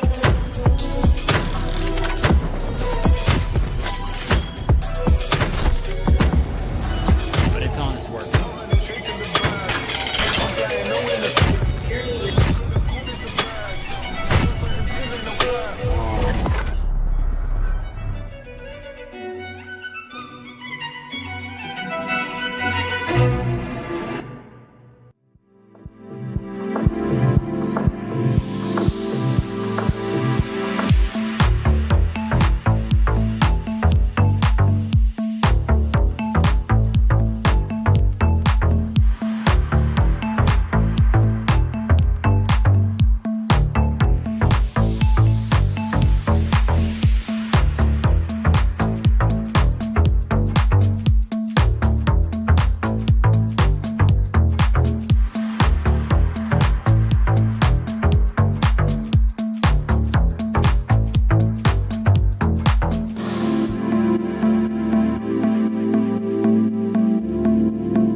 All right, hello everybody. Can you hear me? Yep. It's great to be here again, another Avalanche Summit. Great to see everybody. I have great guests here for everybody today, and we have some exciting stuff to talk about. So I want to first just introduce myself. I'm the Chief Strategy Officer here at Avalanche. Been with the company for 4 years. I have my partner in crime, John Nahas, here as well, who you've probably heard too much of the past few days. And we have Francesco as well. Francesco, I'd love for you to give an intro to the crowd. Sure. Thanks for having me. Francesco Abate here. I'm Italian, as you might guess from my accent. CEO of Modex, which most people might know by FIFA Collect, the Web3 marketplace of FIFA. I've been in this space in Web3 and DeFi for 9 years by now. Looks like 50 years in this space. And in the previous life, I've been a CFO at Procter & Gamble for 15 years. So, and today I'm surrounded by these two gentlemen, and we're going to talk something interesting, I guess. So, Francesco, tell us a little bit. What is Modex? What do you do? And obviously, some might know and some might not know, but there has been a little bit of news today. So, why don't you brief the crowd on? Sure. I think the news broke out maybe an hour ago. So, FIFA Collect is the marketplace of FIFA. And as of now, we migrated the marketplace of FIFA Collect to FIFA's blockchain. So it's a new layer 1 proprietary blockchain, and that's been built on Avalanche technology. So that is live.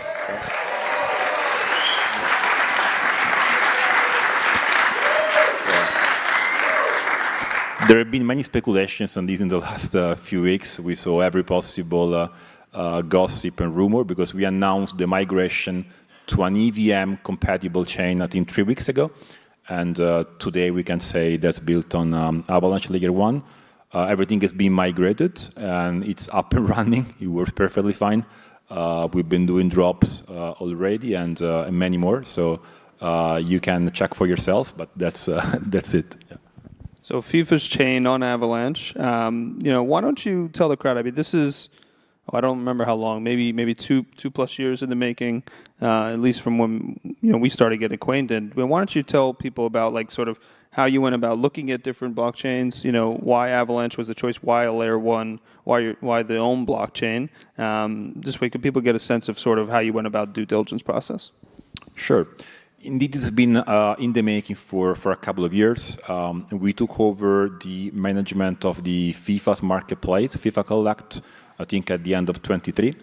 And even before this, we've been starting to discuss with FIFA how a proprietary blockchain would make so much more sense given specific goals of FIFA related to fans engagement and much more, which could be best done on a proprietary blockchain.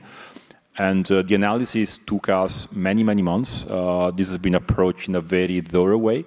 We analyze every single possible chain out there with different criteria from fees to compatibility, gas costs, customization, security, safety, you name it. And we conclude that based on what FIFA has to do and the goals of the organization, marketplace first and everything else later, that this was the right technological solution for FIFA Collect now and FIFA in general to build their own layer one. So that's been a very thorough process. I think it took us more than 1 year. I think we started discussing more than a year ago.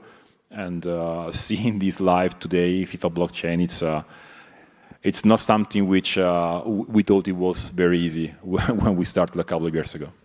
I mean, I think this is vindication for us. The tech is good, the tech works, and part of our belief that every big company, every potential expansion into this space is going to want to have their own chain, right?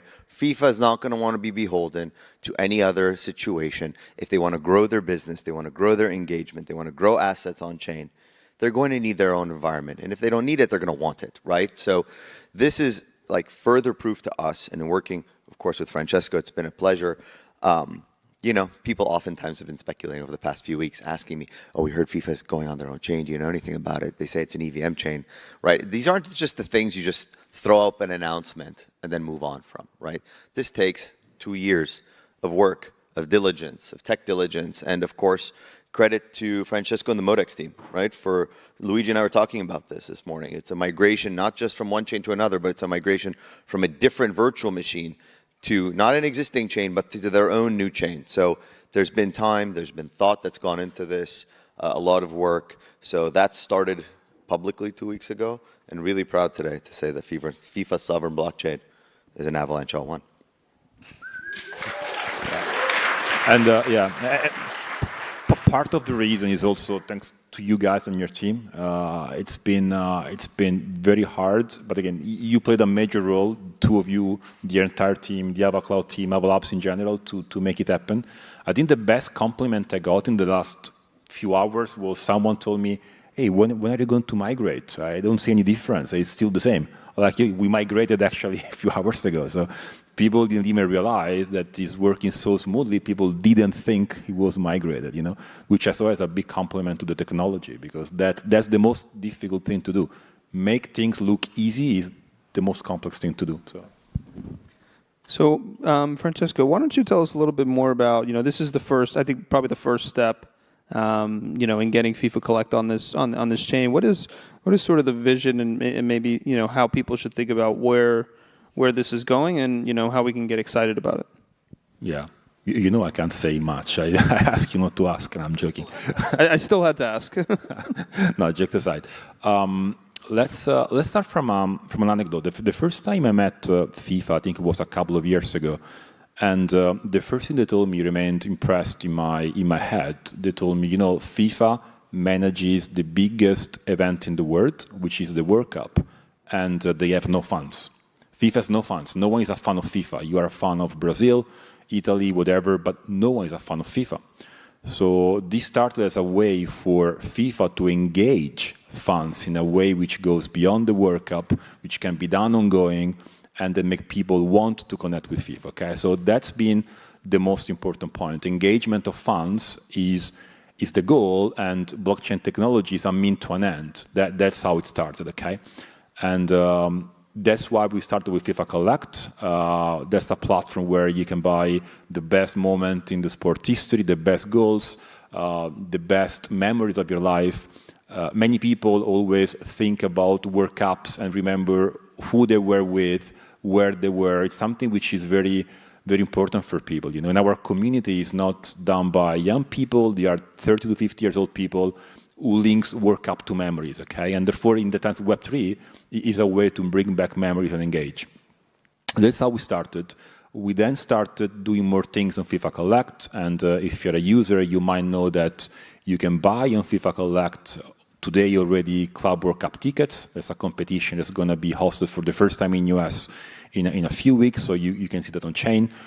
We created with FIFA something which did not exist before, which is a right to buy the World Cup ticket. So you have NFTs which give you the right, guaranteed right to buy a World Cup ticket in the future, which is something for which people will kill for. You know, it's extremely difficult to be able to buy a World Cup ticket, no matter for which match. And now everything is on chain, fully transparent, no ballot, no lottery. Everything is fully tracked. So these are the first very important use cases. There are, of course, multiple reasons and multiple big ideas which FIFA has and for which FIFA blockchain might be a good solution. We are not ready to share more, but of course, that's an important decision. That's a massive investment and a massive decision to do such a thing, and therefore there might be more use cases to be unveiled one day, let's say. I'll just say, I think you mentioned something that's important, right? You said nobody's a fan of FIFA, but FIFA is an organization with, of course, a lot of clubs, right? And a lot of participating teams that compete against each other under the FIFA umbrella. I'd like to take this analogy in a different direction, give you guys some ways to think about this. Think of Avalanche as like the FIFA organization. Whereas those clubs compete, our clubs, meaning our applications, our chains, collaborate, right? So just as FIFA has built an amazing ecosystem and fandom, this community in the same way is building amazing use cases that will collaborate and hopefully work with Francesco and support him as well and bring great use cases on chain. So Francesco, a lot of these chains, these enterprise chains that have launched historically have been like, 5 nodes, very permissioned environments. I heard the word sovereign a few different times. Tell us a little bit how you think about, the structure of the chain. I know this might evolve over time, but I believe as of today, there's like 37 nodes or something of that nature. Maybe I have that number wrong, but I want to kind of hear a little bit about how you think about the sovereignty. We care for this a lot. And, FIFA at the end is a worldwide organization, agnostic to any specific country or club and so on. So we are trying to apply the same spirit also in the FIFA blockchain. At launch, a few hours ago, we had already 20 nodes up and running, distributed across every region from, I think we have Brazil, South Africa, US, Canada, France, Indonesia, a bit everywhere. Some of them are hosted by AvaCloud, I think 5 of them, if not mistaken. And then there are 15, 20 more run by different providers, completely in a decentralized way. That's something which we care very much about. The idea one day will be to go into the 100 of nodes, and ideally one day every single federation will be able to run a node and really be distributed. So that is the vision. We care for this a lot. It will be a journey. It won't be there on day one, but this is not something which we're doing for the short term. So there is a plan and there are ideas for this to be scaled and to be distributed to 100 of nodes around the world, to be run in an easy, intuitive way. It shouldn't be cumbersome for people. We don't want people to be IT expert in order to do this. So we'll also work together to find ways to make it simple for users, federation, clubs one day to be able to run a FIFA blockchain node. That's very important. I've heard you mention AvaCloud a couple of times, and again, you're technically at the forefront building great things. But whether it's FIFA or many others, I would like to just take a second and give a show of gratitude to the silent heroes that behind the scenes oftentimes are helping get this amazing stuff off the ground, particularly the AvaCloud team at Avalabs and the DevRel team that's working with you guys, but also with so many different projects. And I know we have Gelato joining the ecosystem and many others as well. These guys do the real work. We just get to get up here and have fun. Yeah, and to be fair, the reaction time of these guys is impressive, including Saturday afternoon, Sunday morning. You even called me on Sunday last week. It's incredible. I think we had a small potential issue on synchronization over the weekend. You call me in maybe half an hour. Everyone was on the phone, finding solutions, connecting more nodes providers. So the reaction time and the speed and the technical knowledge is very important. And when you work in an organization which is a non-technical organization, it's a sport organization in this case, although we are a tech company, it's very important to be able to count on such an SLA, in a sense. It's something which people maybe don't see often. People only see the result. But to get the result, it takes a lot of collaboration, effort, and responsiveness on your side. So absolutely, the team is enthusiastic about this. Yeah, I mean, everybody talks about technology in the blockchain space, and it's obviously important. I think over time, those, different technologies, different chains, different stacks will converge, and sort of the winners and the folks that will emerge will be those that have built the best relationships. Take the customer experience very importantly. Pick up the phone quickly. No different than any other business out there, and we pride ourselves very much on being aggressive, working with different partners, and I think when it's mutual, that's when you really have a great relationship. So this is hopefully just the beginning of a very exciting journey together. I wanted to, and I know we have a few minutes left, but I did want to just make sure everybody understood exactly what can they do on the chain? What can they do in FIFA Collect? What should they be searching for and getting excited about in terms of the user experience? And as a user, everybody had cards when they were kids, if you're old like me. But what could people do on FIFA Collect today?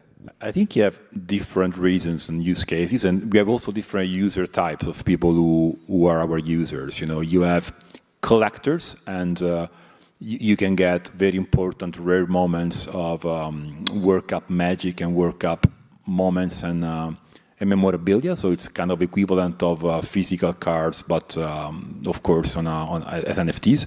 So is that like Roberto Baggio kicking it up? We have Roberto Baggio goal against Czechoslovakia in 1990, if I'm not mistaken. You have all the best goals, the best moments, the best saves, the trophy lift, which are extremely expensive by now because they're very scarce. And everything works, as a normal NFT marketplace by rarity, by mint number, and therefore that is booming, and almost every price has been doubled or trebled in the last few weeks because there is a new inflow of users coming up. So that's the essence of the marketplace. But then we started adding more utility, and we have a lot of NFTs giving you access to experiences. There are Legends meet and greet, Legends games that you can join thanks to our collections.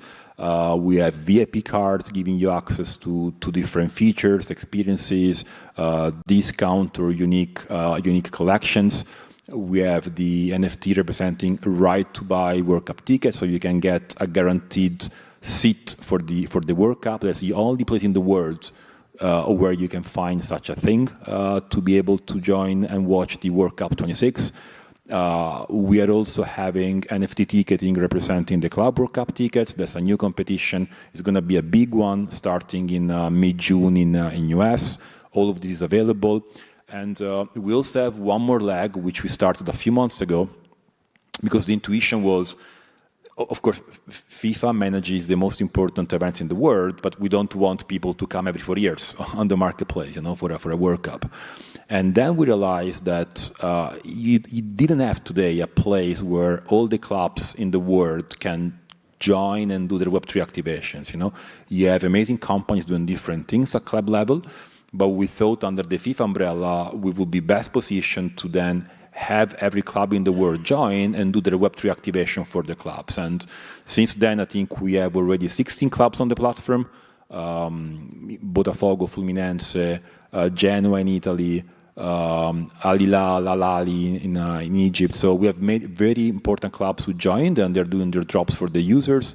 They're all sold out, they're all coming, and it's all about the local best moment, legends, memories. So we are becoming a marketplace where all the clubs can join and all the funds are with the clubs, not with FIFA as we discussed, right? So that's making us grow a lot when it comes to users, funds, and adoption.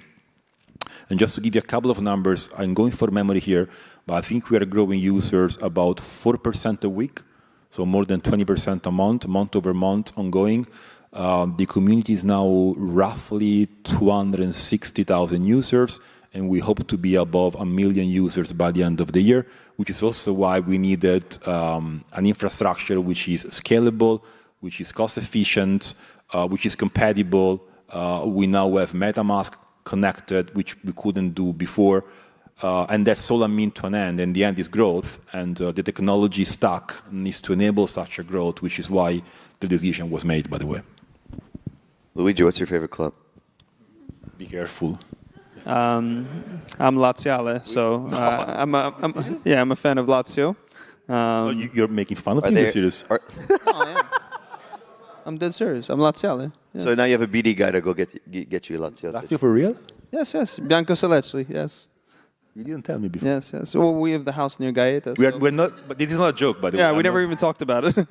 I'm obviously an Italy fan, but yeah. Why Lazio? Well, we are in the Lazio region. That's where we're from. Oh, he's a hope near Gaeta. I told you. Gaeta, I remember. Naples, I remember. That's my mom. We don't care about that. I would have remembered. I promise you, I would have remembered Lazio. I promise. Yeah, we for some reason growing up, we always went to the Gaeta region. That's where my grandparents were living. My mother's from Torre del Greco. In Naples, but we didn't. The city's a little rough, so we didn't go there. The point of the question was so that you have someone who can help you get more clubs now. My father's actually Romanista, so that's fine. So yeah, but that's exactly. We should go. Human moments on stage at Avalanche Summit. I've been living in Geneva for 15 years in Geneva, and for the first 8 years in Geneva, I kept my AS Rome season tickets. I used to fly back and forth until my wife wanted to divorce for this. So I kept the wife and gave back the tickets. But Lazio is pretty bad. There was a time they were good. You know, Vieri, they had But that was the worst time when they were good. Exactly. When I was a kid. Well, how about this? How about we go see Italy in the U.S.? Ideally in New Jersey. All right, ideally in New Jersey.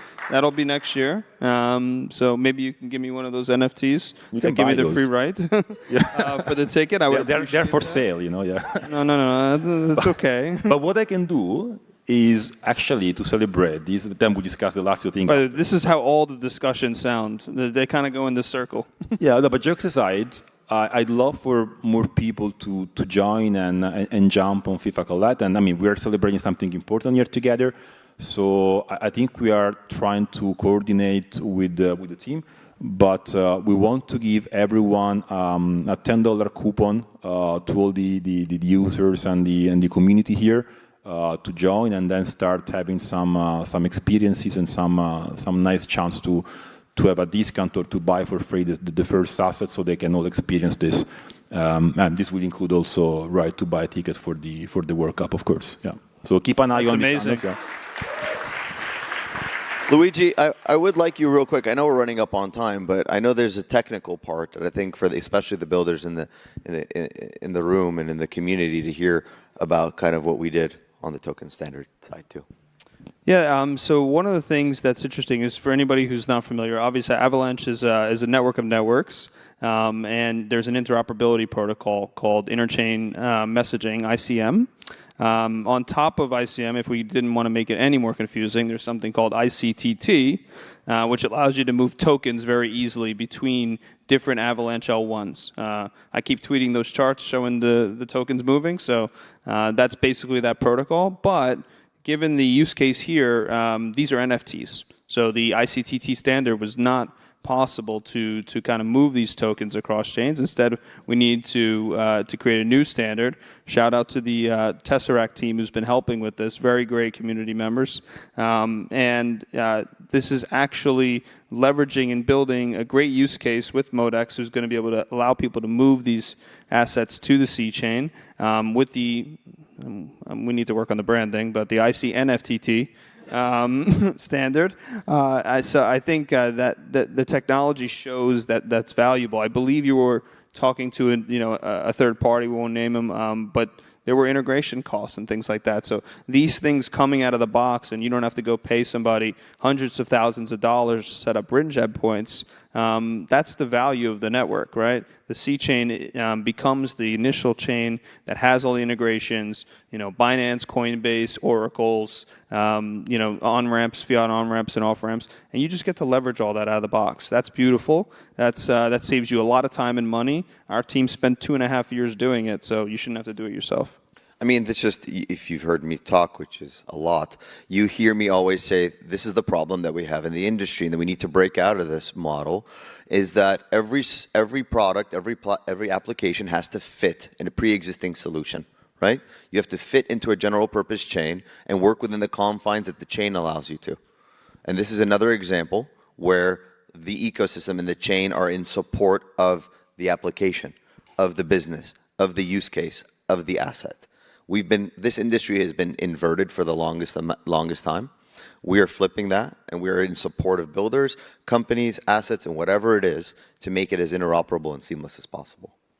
So I know we're almost done, but just to remind everybody, where should everybody go to see where the coupon is? They'll see it on socials? I think they will announce on social on different channels, and then you can go to collect.fifa.com and you'll see everything there. Awesome.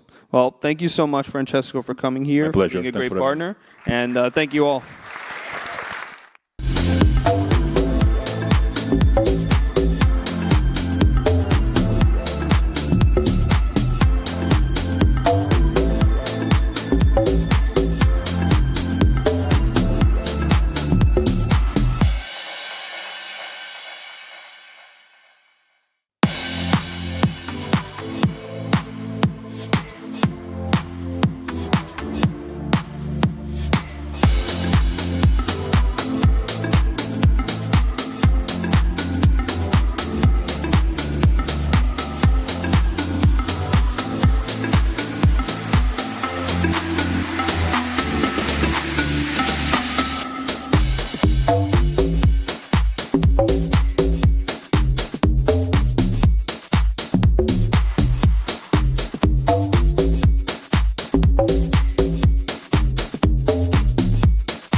Hey everyone, how's it going? I don't know if we're going to be able to beat that unless you guys are going to announce L1. No? I don't know. We're here for the Future of Fan Engagement panel. My name's Pet Barisha. I'm the founder of Sporting Crypto, the biggest multimedia brand at the intersection of Web3 and sports. And I'm joined by an awesome crew here. I think couldn't have picked a better panel to discuss all this stuff. To my left is Max Stelling, who's the head of sports at Feature.io. To his left, Sandy Kond, founder and CEO of Credenza. To his left, John Timony Gomez, co-founder of Uptop. And finally, Mark Epps, director, comms and Web3 at the ATP Tour, which is definitely the coolest job title anyone has in sports. I want to get us started by talking about the problem that the sports industry faces. So, Mark, as the only rights holder here, when it comes to digital fan engagement, and digital generally, what is the biggest issue that rights holders are facing? Thanks, Pat, and thanks to the Ava Labs team, Jake, Dom, for having me. It's awesome to be here. So I know precisely what problem we have, and I think this isn't unique to us. To put it really simply, sports rights holders don't know who their fans are. The numbers will blow your mind, right? Tennis, the industry I work in, there's 1 billion people around the world who love the sport. But if you are not one of the 5.5 million who physically come through the doors of events every year, we actually know very little about who you are. Those 5.5 million, we take care of you, you have a great time, you know, the on-site experience is fantastic. But for the other 99.5%, we don't know who you are. We don't know where you are, we can't reach you, we don't know your preferences. More or less, there are 2 intermediaries between us and those fans. It's usually a social media company or it's a broadcaster. And of course, that's good for distribution, right? It grows your business, the broadcasters pay your bills. But it leaves you with a blind spot because how can you truly engage a fan that you don't know? And downstream of that, like one of our core revenue drivers is sponsorship.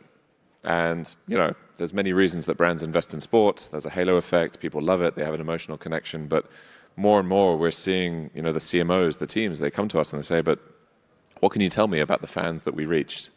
And today I know that we can tell them actually very little because we have very little insight, very little data about who those fans are. So that's the big opportunity. That's what I'm focused on. That's why we're building in Web3, and that's why we're all on the stage together today. So yeah, that's my view. So the core problem is rights holders don't know their fans, especially the ones that don't go through the gates and watch their teams or their favorite players. Why don't you briefly give us an idea about why you think blockchain could be a big solve here? Yeah, so I mean, we have a very global and decentralized audience, right? They're all over the world. In our most recent activation, we launched a week-long proof of concept, and we had 75,000 fans join it from 110 different countries. I'm not going to sit here and say blockchain is the only solve. And you know, when we're building, actually, we ask the question all the time, like, is what we're doing, does it truly need blockchain? Can we do this in a Web 2 way? We're not dogmatic, but the reason actually that I think it's a big unlock is probably more political than anything. Tennis is a really fragmented sport. You don't have rights centralized under one body. I think something we all want to build towards is this idea of unified fan identity. And typically when you get in those rooms and you pitch this idea, there's a lot of enthusiasm, but the next question is like, but who's going to own that? Is that us or you? Who's coming to who? It's my theory, it's my hypothesis that actually one big solve is for the fan to own their identity. From a game theory, from a politics, and from a business perspective, I think that's a route forward. It's obviously hard, there's a long way to go, but that's what we're building towards. And again, I know many on this panel are building towards that same vision. John, your head was about to fall off. You were nodding so hard. So why don't you tell the audience here what you're building and what it resonates with what Mark just talked about? Yeah, hey guys, I'm John, one of the co-founders of UpTop. We're a loyalty and rewards infrastructure company that works with teams, rights holders, people who have very attractive assets that fans engage with. And like Mark said, this engagement is not direct, right? It's often intermediated. You know, most sports fans, their social media algorithm really quickly dials to what they're interested in, and now they're engaging with the asset that they love, but it's through Instagram or Twitter or some other third party, or they're, you know, reading news on a industry rag or a sports a news channel. So fans are looking for these direct channels, and they want them to be participatory. They want them to be owned. So we launched in the NBA with the Cleveland Cavaliers the first partner-integrated rewards program. And what that means is the team, its fans, and all the participating sponsors have one ecosystem where they can, interchange value. So that means you earn points towards a team, not just, shopping or buying tickets or merchandise, but also doing your daily groceries, which was a use case that we unlocked. I come from a traditional payments background, worked at Venmo, and there, the first time that PayPal and Venmo could interoperate was actually when they launched a stablecoin token. So the coordination problem and the trust problem is very difficult to solve. So we took the perspective that we should leverage blockchain infrastructure and universal identifiers on chain. Yeah, when you have open standards, even when everyone is siloed, they can all speak and listen to that open standard, something that Sandy says a lot. Why don't you tell us what you've been doing with Credenza, Sandy, and kind of overlay onto what John and Mark have been talking about when it comes to identifiers, data, and kind of knowing your fans better?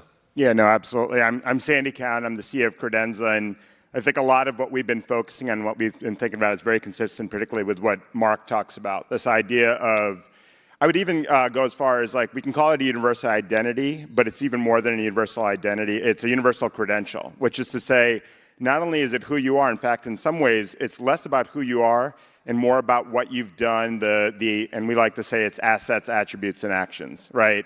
So when you think about the blockchain, you think about assets, and assets might be your tickets, and I have a background in blockchain ticketing, so it was all about tickets to me at one point in time, and obviously NFTs and tokens and things like that. But when you think about attributes, what Vitalik Buterin would describe as soul-based tokens, I think that's a little, foofy, but attributes that define who you are. I went to a certain school, I have a certain credit card, I belong to a certain association, and then actions, right? And this is very consistent with what John was talking about, but what are the things that you do, and particularly how are they relevant to your relationship with the rights holder? So when Mark deals with the ATP and he has fans, it's like, great, you're a tennis fan, but are you a big tennis fan or are you a casual tennis fan?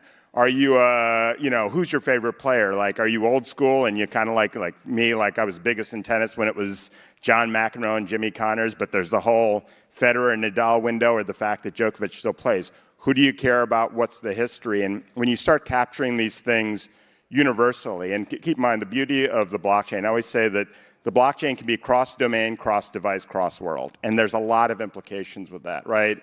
Cross-world, you're a fan, to Mark's point, you're a fan when you actually show up to the event, to the venue. And they take care of you, and you have this really great, the hospitality's great, and then you go home and Mark loses connection with those fans. But the truth is that you're not a fan one day a year and you forget about it 364 days a year, right? You wind it up like he's getting beat up right now for tickets to Grand Slam events that are coming up, right? We all get wound up, and we're constantly thinking about this stuff, even when the matches aren't going on. So the ability to capture those events, associate the physical with the digital to the virtual, there's a lot of opportunity there. But when you also, and from a device perspective, you have your phone when you're at the match, you're wearing VR goggles when you're playing a game or anything like that. How do you create that consistency of the fragmentation that happens from all the different modalities that you can experience? But domains can be the most interesting thing, because in fragmentation is really the ultimate word that's very important here, right? The fragmentation that not only happens from venue to venue to venue of what happens at the ATP, but also within that, you have your ticketer, you have your concessionaire, you have your merchant, you have all these different touch points that you have, and there's no contextual awareness between each of these pieces. By rolling it back to a universal identity that has an associated credential of those assets, attributes, and actions, you can create these hyper-personalized experiences, almost a micro-targeting that people can only dream of, and it happens because of the decentralization of a blockchain. As you can tell, Sandy's really smart. Max, your solution at Feature is slightly adjacent, and it's focused more on how do we make advertising in sports specifically, and that connectivity of like visual to fan a lot less obtrusive. So why don't you tell us what you're building at Feature and how it kind of integrates into the stack that these guys have kind of outlined? Sure. So hi everyone, I'm Max, I'm the head of sports here at Feature, and at Feature we really believe in proof of engagement, and I think Mark and Sandy hit the nail on the head from both perspectives, from the perspective of an IP, but also the perspective of a fan. What we're building at Feature is our smart content API, which focuses around creating a layer of intelligent, interactive ad space that is not intrusive. So we do that by the passive issuance of digital assets through different triggers, both in stadium, in stream, based on essentially the targeting that you're able to do through engagement in wallets, plus metadata, what fans are interested in, who they are, but also takes the point of Mark, where IPs are constantly dealing now with the problems from sponsors of, okay, what am I getting for my logo slap? What type of data am I allowed to do? What type of campaigns can I really drive people into my product? And I think what we're trying to build at Feature is a way to do that non-intrusively. So nobody now wants to watch a pre-roll before the video that they want to watch. Nobody wants, ads thrown in their face, but they definitely want to feel like they're getting something for giving their data away, essentially. So that personalization and that ability to essentially use the content that people are there to engage with as the ad itself, which, as we all know in sports, if you're watching a tennis match, you've got the sponsor of the players, you've got the sponsors already on the court with their logos. How do we take that a step further, and how do we allow those sponsors to actually engage with the fans who are there just to engage with that content? And that's what our Smart Content API is there to do. So give me an example. I'm watching an NBA game on NBA League Pass. How does it work, end to end? Sure. So if you were watching a game on NBA League Pass, you would say you have the sponsors of your favorite team. What's your favorite team? I don't really have an NBA team. Okay, but let's say I was watching the Knicks Pacers last night. Okay, so you're watching the Knicks Pacers on NBA Game Pass. As a user, you're engaged with the game, and what a sponsor can do is say, I'm not sure who's a sponsor of the Knicks, but we'll take Nike, for example. What Nike is allowed to do through our Smart Content API is, as a user's watching the game, maybe there's a shot of one of the players in the shirt directly in full view.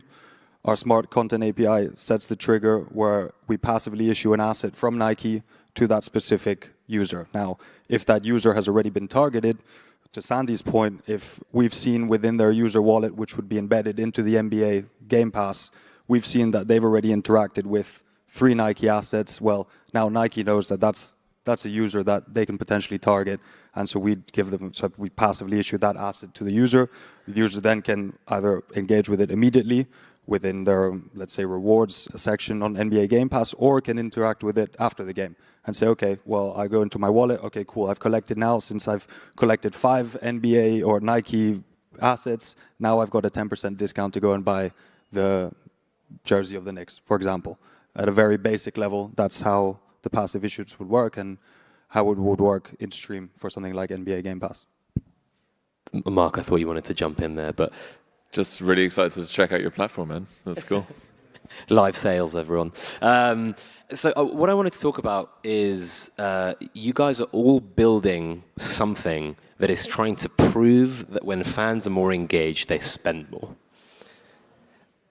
Is that the overarching goal when you're speaking to rights holders? They have all these fans, and they can attribute a lot of their revenue direct to fan from season ticket holders and so on and so forth, the regular attendees and buyers of tickets. But outside of that, it's very difficult for them to prove, isn't it, Sandy? It is, and I think, in general in business, the better you know customers, the better off you are. I think CRM systems, Salesforce, Siebel, all these companies over the years that have figured a concept of a customer data platform makes it. But when you think about it from a sports perspective, there's 2 things you want to think about. You want to think about attracting more fans, but in a lot of cases, particularly with a lot of, think EPL or NFL, you're already saturated. There's not that many more fans to get. Now you want to think about how do you grow them, and it's not necessarily growing revenue right away. It's growing appreciation. It's growing ways of engagement. Because the longer you have them, it's sort of like a restaurant. Like the longer they sit in a bar or restaurant, the more likely they are to buy stuff. So how do you do things to keep them more engaged? How do you understand more about them so you're not giving them things that are unnecessary? I always like to say that, we talked to the St. Louis Blues about this. When you do a $100 sale and you give a $20 discount or a $20 gift certificate, you can look at that transaction in one of 2 ways. Either you made $80 overall because somebody wasn't going to buy something, or you just gave away $20 at someone that was already going to spend $100, right? Knowing the difference between the 2, there's an optimization strategy. Even though it's still a $100 sale, some of it's making more money, but some of it's also protecting the money that was already going to come to you. And the ability to know the customer a little bit better changes that way of defining who gets what.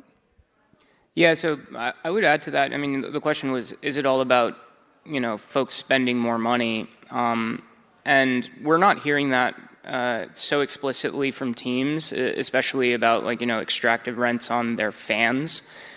It's really about price optimization. Understanding who your fan is with more data points can help with that, right? Like everybody is optimizing and personalizing pricing in a sophisticated business, but sports teams just need to optimize, the team that they're fielding, right? Their focus is the sport. So what we've actually heard from a lot of teams this year, especially as, there are certain recessionary indicators in the market and things, is actually how do you offset some of the cost of our fans, coming to the stadium? They have to pay for parking and concessions. So what we're doing through partner integrated loyalty is like, maybe that parking balance in your wallet has been funded by a sponsor, right? So you're actually just making the pie bigger, and a lot of that value can be redirected to fans.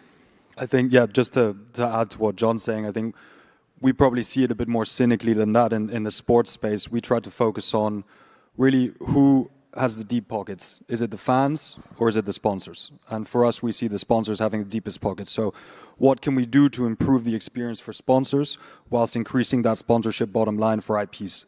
That's what we like to focus on first. So if we're able to create kind of a new ad space without having to program it into what already exists or take away from what already exists, but improve that so that sponsors are happy with the type of new metrics that they're able to get to further personalize things, to then, it's their job in the end to sell the products to the fans, right? And then to really improve kind of what IPs can do with tech and not have it be something where we're focused on this being Web3 or this being something crazy. No, but focus it on creating real estate for them to go out and sell it in a way where sponsors are also happy. And I think beyond that, of course, the tech can be used from a fan engagement perspective. These obviously don't need to be direct ads that are really kind of in people's faces, but they can really tap into the contextual nature of sports. So an example of that could be you could be watching, behind the scenes video of somebody on the ATP tour. They're walking out to the court with headphones on. Everybody wants to know what that player is listening to. And that could be an asset that's brought to you by Spotify, where you get the playlist of that player. And that's passively issued to you. And as a fan, you don't realize that that's an ad because in the end, you're curious about what the player is listening to. But for Spotify, that's really, really kind of high quality real estate that you can benefit from. Yeah, and just really quick to add to that, we see a lot of transaction data in terms of how people spend their money, and what can take place is actually a substitution effect, right? You're creating a better product, so it's not like the share of wallet overall on sports and entertainment has to grow for the share of wallet with your IP to grow, right? Maybe you just don't go to the movies instead, right? That can happen. Yeah, and actually, if people complain about ticket prices for sports in general, but actually, if you compare it to going to the theatre, it's not actually that different. At least in Europe, I know, Sandy, you guys are crazy over there. There is this concept of lifetime value in sports, right? When someone is a fan of a player or a team, especially, they kind of have that affinity for the rest of their lives, mostly, right? How much more difficult does that make that equation when you're trying to figure out the value of a fan and then trying to segment them from low spending to high spending, but then having that very, very long-term view as well? I know I was speaking to somebody at Major League Baseball who spent a number of years at Major League Baseball, and they talked about not only the lifetime value of the fan and trying to quantify it, but understanding that there's peaks and valleys in that fandom, right? Where it can be really big when you're younger and when you're a kid and when you're kind of getting into your early 20s. Then you get interested in other things and you kind of go away, and then it comes back and you become a parent and it's harder to go to the games, but then eventually you take the kid to the game and then it becomes stickier. Finding the trajectory and understanding the time series of how a fandom goes, and you can start picking the right times to actually grow. Because I know there's a lot of times when I was approached when I first had kids, like, oh, get season tickets. And it's like, I can't even go to one game, much less 41 games or 81 games. And understanding it and kind of traveling that journey with the person and knowing when to lean into them, when not to lean into them. Again, going back to the idea of why this is about data. Data is important because you can construct sort of a journey to go along with the fan at the time that you do it. That's why you want as much data as possible. But the second part is that when is that data being applied, right? And I kind of always like to go off on my high horse about the idea of getting random emails from sports venues like at 10 o'clock in the morning, and I'm like, I'm on Zoom calls and I'm doing other stuff. I'm not thinking about sports. Catch me when I'm thinking about sports, when I'm buying a ticket, when I'm watching the game on TV, when I'm reading an article on ESPN or something like that. How do you integrate it into it at the right point? So it's almost about what's the long-term vision, what's the daily concept of a user? Because remember, fans of tennis are fans of tennis 365 days a year, right? I always joke that like the biggest story, at least in the US in sports 2 weeks ago, was the NFL draft. The NFL hadn't played a game in 2 months, wasn't going to play a game in another 5 months, but all anybody could talk about not only was the NFL draft, but one player who wasn't drafted for 3 days. And it became this long thing for 3 days. We care about sports even when the game's not on the field, and you want to understand a lot about the journey. If you care about that, my colleague Jeff's son lives in France, and like got up at 11 o'clock at night or something like that, watched the draft at like midnight or whatever. Like the fact that people are passionate enough to do that, you want to find those people, you want to kind of target those people. Although he doesn't have a lot of money because he's just 17, so, you know. He will someday. Smart kid. So we're talking about quite deep technical integrations here. A lot of rights holders, brands in sport are very behind when it comes to their tech stacks in general. So Mark, I want to go to you, and you were talking about how the ATP doesn't know who their fans are, and that's the same for many clubs, leagues, and so on and so forth. How difficult is it to sometimes say like, wow, we have like email addresses on a spreadsheet to go to a solution like this? How difficult was the jump? How difficult is the jump when you're talking to people internally? Not to sort of jinx it or anything, but actually maybe easier than you think. I would imagine that my counterparts who work for Formula One teams or Premier League teams that are more sophisticated than we are in the digital space, they have way more roadblocks than we do. I always say, like, if you're a tennis fan, digitally, you are pretty underserved. Like, I'm kind of jealous when I look at basketball fans and you've got like fantasy offerings and video games, and like for us, you kind of come and check the live scores. Like that's what you got. So I always say like I've got a lot of tailwinds behind me because like we're a huge brand with a global audience, trust, recognition, all of that. But we have a kind of blank canvas. So it's easier than you think. The actual hard bit is like, okay, well, we just launched this proof of concept, right? It was a week-long thing, built on chain. We grew our known audience by 25% in 8 days. That was like, whoa, eye-opener. Then it was like, okay, what are we doing with these emails? We don't know yet. So like, to say that we're at the beginning of a journey, a digital journey, would be like massively understating it. Like, there's so much room to grow in sports. And there's willingness to evolve too, because we recognize, like, to the point about what's truly driving us, like, we're not revenue driven with this stuff at all. Like, it's a stretch goal. We want to prove commercial relevance to our brands, but the thing that keeps us awake as a business is losing relevance. And we see that, like, especially in the digital realm, when you don't make things easy and seamless, fans just go elsewhere. Spotify, Netflix, gaming, other sports. Like, that's what we're focused on, is loss of attention. So yeah, hope that answers your question. No, that was really good. I mean, John, Mark talked about kind of that mind-blowing moment of increasing the email database by 25%. When you're speaking to customers and you're talking about the success you've had with the Cleveland Cavaliers, or potential customers rather, what are some of the things that are really exciting them when you tell them we've done X, Y, and Z? Yeah, so Cavs Rewards, which we operate for the Cleveland Cavaliers, is a business. It is a revenue KPI. I think data KPIs are also incredibly positive, but I find it's easier for me to do business when I say here is a track record of generating ROI.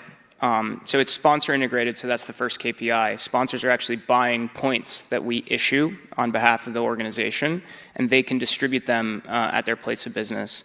So that's number one. The sort of reason that fans are involved is they earn those points and they spend them on team IP or tickets. So we facilitated thousands of rewards through the platform in one season, including hundreds of tickets, courtside seats multiple times, away game trips that are fully kind of paid for by the program. So the positive economics there are good, but to Mark's point, where we started was not a lot of digital property, direct digital property that the rights holder had, and the program increased their reachable fans by 50% in one season. So that's pretty tremendous. A well kind of engineered program and sort of meeting the fan where they are digitally can have that sort of impact. I mean, Pet always talks about the Barca Spotify deal, right? Where there was a huge sponsorship that eventually did happen, but one of the biggest question marks around the deal was, how many enrolled users does FC Barcelona have, right? It was very few compared to their following on social. And that's when you realize that an owned platform is the most valuable asset. And yeah, probably the clearest one to optimize LTV in the long term. I think we're up against it from a time perspective, so I'm going to go do a quick whip around to see where people can find out more about you. Max? Yeah, so you can check us out at feature.io. There's also a sports section for all the sports people here. We come from media and entertainment in the movie space. We've just ventured into sports because we see a massive opportunity there. We see advertising being slightly broken, and we're here to definitely fix it and to hopefully make IPs a bit of money along the way. But yeah, you check us out at feature.io. Sandy? Come to credenza3.com, and also Pet was kind enough to let me write an article last week on sporting crypto. So if you want a long treatise, maybe a manifesto, not a scary one, at least I don't think it's scary, but I call it Blockchain 3.0, but I think that really covers a lot of where we see the industry going and where we see blockchain going. So check that out. John? We're at uptop.xyz. atp.tour.com. I'm also personally on Twitter, and don't boo me, LinkedIn. You can find me there. Same. You can find me on sportingcrypto.com. Thanks very much, everyone, and give these guys a round of applause.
Hello, everyone.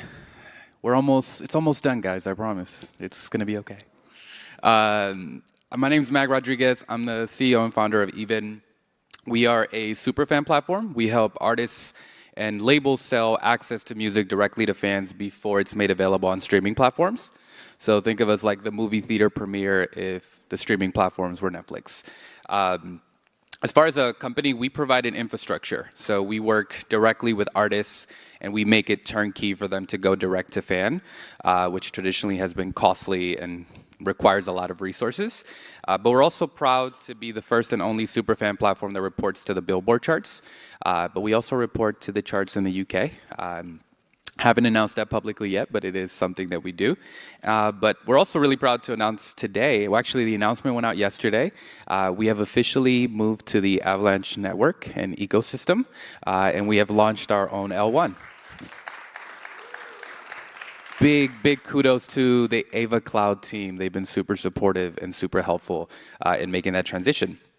But enough about me, and Even, I want to shift the spotlight to an artist that truly, embodies what Even is as a company. IMDDB is an artist, one of the most unique voices coming out of the UK. She's a genre-bending soulstress from Manchester who coined her own lane. urban jazz and has built a global following on her terms.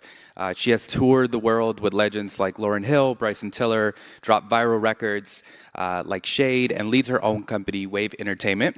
Her latest project, Love is War Volume 6, launched on Even months before it went to streaming platforms, giving her fans direct access to the music and experiences. And when it hit streaming platforms, it's been a massive success. It has generated tens of millions of streams across the streaming platforms. Please join me in welcoming IMDDB. Thank you.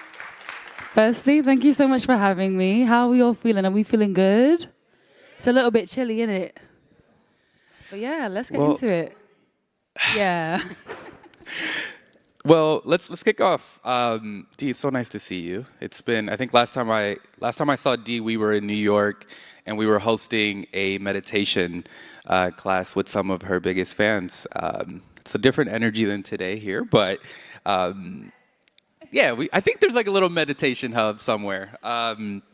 But I wanna go back a little bit. When I first met you, one of the first conversations we had was around you being signed to a record label early in your career and transitioning out of that into being independent. Can you walk us through that moment where you realized that ownership was important for you? So, to be transparent, I think the first moment I understood the music industry is when I understood that the management I was under stole all my money, had me in a really crazy deal. And, you know, I was young, I was naive, I was 21, you know, no guidance, just coming in, all guns blazing.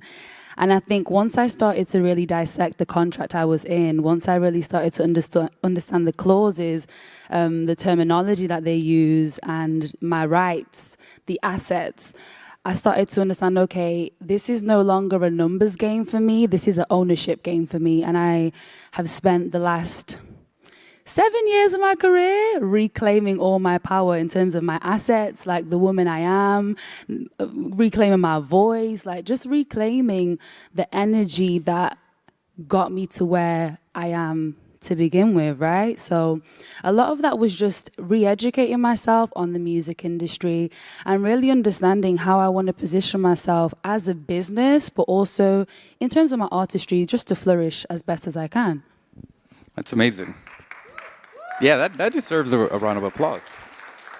Thank you.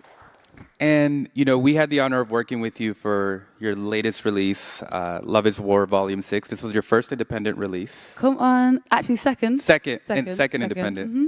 And you decided to release this direct-to-fan before going to streaming platforms. And I remember this when we were having these conversations. Even was still in its early beta stages, but you said you wanted to drop singles on the platform. And you were actually the first artist that ever released singles on the platform. And I remember being a little scared because we had never done singles before. But why did you choose this path? You know, when you're dealing with something new, like you said, even was in its early stages, and having gone through so much loss of power, it was really important for me to just take time. I think artists are too much in a rush to be seen, too much in a rush to accept advances, and too much in a rush to accept terms and conditions they don't actually understand, right? So my whole consensus with that was, okay, Dee, drop some singles. If it works, great. If they're trying to take your money again, run. And of course, that wasn't the case. So I think it was just a nice balance for me to kind of measure the trust, measure like, is the company as authentic as they say they are? And once I felt comfortable, it's like, okay, let's drop the project. Why not? And what was that? I remember when we went live, what did that first sale feel like? It was weird. I'm trying not to swear because I'm quite a bit of a potty mouth, but it was weird. I was like, damn, like, so what's going on with the streaming then? Like, it was mind-blowing to see revenue come in so fast when us as artists are so accustomed to seeing it 12 months, longer than that. So it's like, it was truly revolutionary for me. And again, that access to having power, like the artist is the art, so therefore the power needs to be in the artist's hand, not the management, not the label, like the person who's actually creating the art. Yeah, that's amazing. And I love that there's probably like a couple times a week I'll be on my Instagram, and I see that you're live often. And I'll just like poke in and see what's going on, but it's always you creating live. And it's not like, to be fair, IMDb has like hundreds and thousands, if not millions of followers across social media. So it's not like just like an emerging artist making music in front of their fans. How does that feel? Or like, do you feel pressure when you're creating in front of your fans? Or what's the relationship that you have with them as you're creating? My fans are really my family. Like, we are like brothers and sisters. I've always been a very transparent, what you see is what you get type of artist. And I think it's cool to make your supporters a part of the process, to make them, see how you actually create. A lot of the times, the consumers are used to seeing the finished product, but they don't actually see what goes into it. They don't see the intention. They don't see the struggle. Sometimes lyricism doesn't come like this. Sometimes you really have to sit with it and feel it and kind of go back and forth with yourself and really understand, okay, what's the messaging behind it? And I'm a firm believer that music is mantra, music is affirmation. So I love to show them, like, listen, this is frequency, this is energy, and you have to be aware that what you say, you give life to it. So we collaborate. Sometimes they give me some lyrics, and I think it's a great way to connect to them and really keep that authenticity between artist to fan. And also in the future, give them percentages of the music, because if you contribute, you should also have ownership. Why not? I love that. I love that. And I think with that in mind, right, I think we often forget when we're talking to an artist like you who's fully independent, it's going directly from you to the fans. How do you preserve the parts that you don't want to give away? Do you want the sugar-coated? Or? No, give us the real answer. Listen, I book a one-way flight to Brazil. I turn my phone off. I go to Copacabana Beach. I put oil on my body, put my headphones on, listen to my exclusive music, and zone out.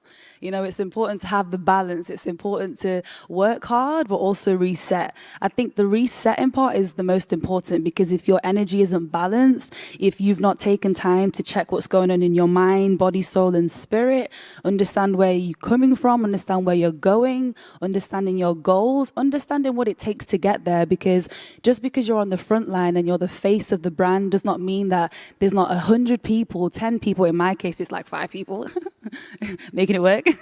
But it's important to also really appreciate and take care of your creative team, whether it's management, tour manager, assistant, whoever, because it really does take a village to bring the vision to life. So I really, as a company, as Wave Entertainment,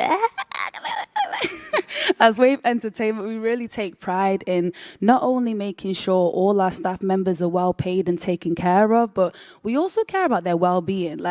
We're not trying to overwork, we're trying to move with intention and move together, because growth is a cycle for us. It's not just about the front, it's about everybody involved. I love that. And on that topic, when we last saw each other, you hosted the meditation class. So one of the singles, fans who purchased the release had a chance to be entered to possibly meet IMDb in person and be a part of a meditation class that you hosted. Now, the best part about this whole thing was, this wasn't like she just showed up, and everything was ready to go. You were there at setup. You helped us set up. You stayed through the whole session, and then she stayed an extra hour talking to the fans outside. I know that's probably not the most meaningful experience you had with fans, or maybe it is, but is there one moment in your career where you engage with your fans that just sticks with you to this day? I think it's a mixture of moments. I definitely do I'm a very hands-on type of person, woman. So anytime I can interact with them physically, it's way better, just so that they can feel my energy, they can feel how I'm saying things. And also, energy doesn't lie, right? Your energy speaks before you do.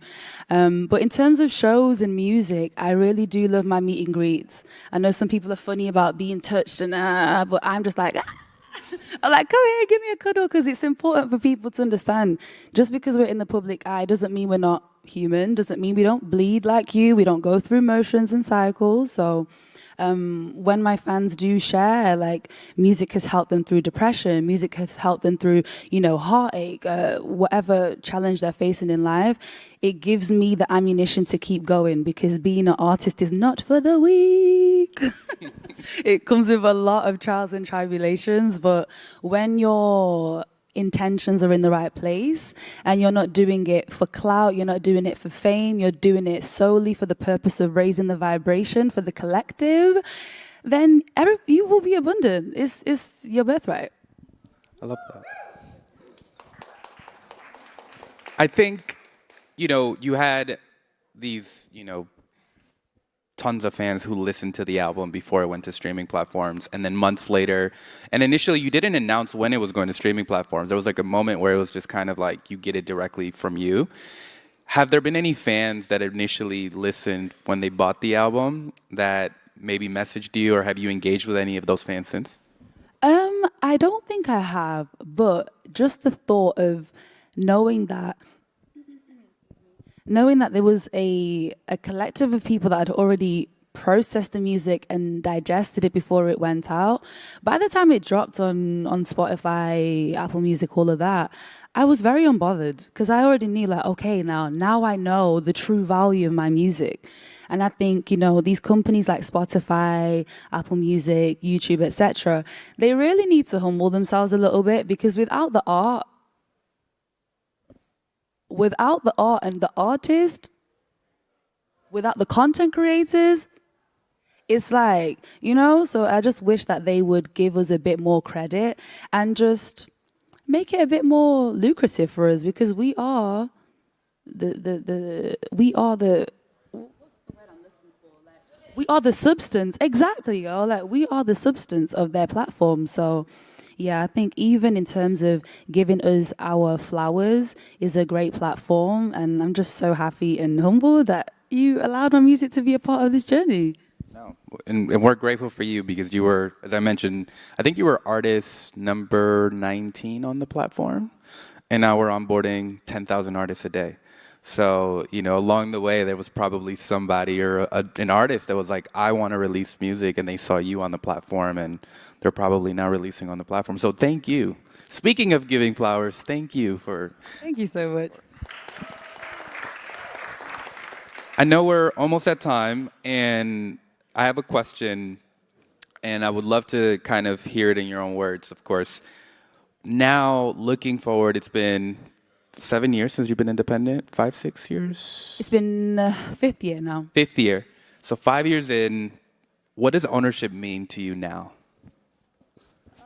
Ownership is freedom. I am free. Oh my God. Like, only I know the battles I had to go through to get to this stage, to say that, okay, there's still a few projects that I don't own. Okay, well, we'll get there. But in terms of my masters, knowing that I own now full projects, knowing that I have full creative control, knowing that I understand my contracts, knowing that, I hire people based off energy and skill, not off of finesse and gaslighting, I'm just creating my heaven on earth, and I love it. I love that my music's allowed me to regain parts of myself I didn't realize I lost along the way, right? And ownership is really building a legacy with people you like. I think that's very important. Like, building a legacy with people that respect you, building a legacy with people that reflect your value and are selfless and authentic. Authenticity wins all day, every day. Amazing. Love that. Round of applause for that. Well, it was interesting when we walked in, I asked Dee, I was like, do you know what Avalanche is? And she was like, not really. And I was like, on paper it's interesting because we've been on-chain since day one as a platform. But I think to us that's really powerful, the fact that we were able to build on a layer, on a blockchain that offers security to an artist like yourself without you even having to know that it exists. So I did wanted to share that moment because I thought it was funny in the background. I was just like, yeah, well. But this is truly why and really what fuels what Even is to this day. So a big thank you to the Avalanche team. A big thank you to IMDDB for your time. Thank you for having me. Thank you to Avalanche. Thank you to Even. And yeah, man. Go stream. Go stream or buy. I mean, damn, you can do both. You can do both. You can do both. And you want to let them know where they can find you? Yeah, so I am on all social media, IMDDB, literally IAMDDB. You can also search up my company, Wave Entertainment. I'm touring. If you'd like to come to a show, you will have to pay, but I'd love to have you. And yeah, man, thank you again. Thank you, guys. Appreciate you.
can monetize directly in-app.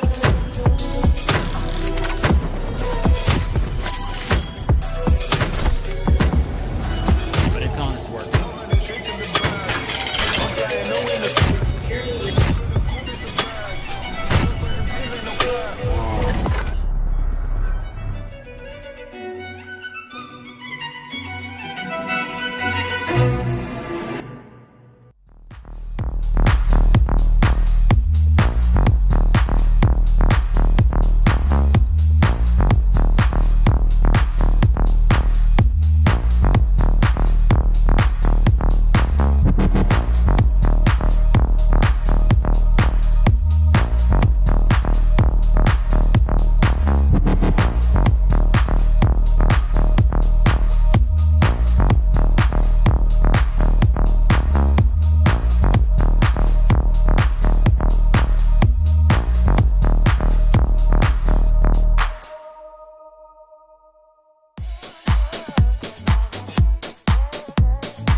can monetize directly in-app.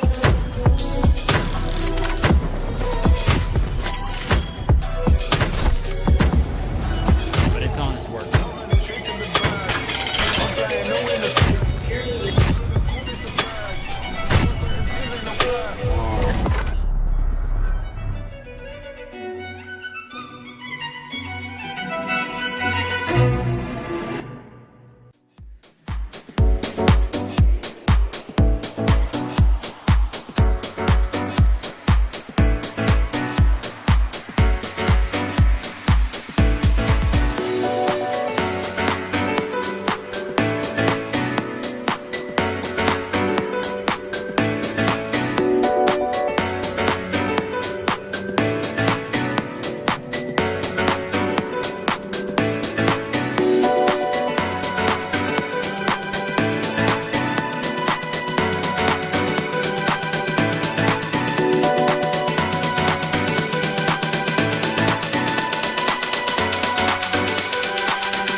can monetize directly in-app.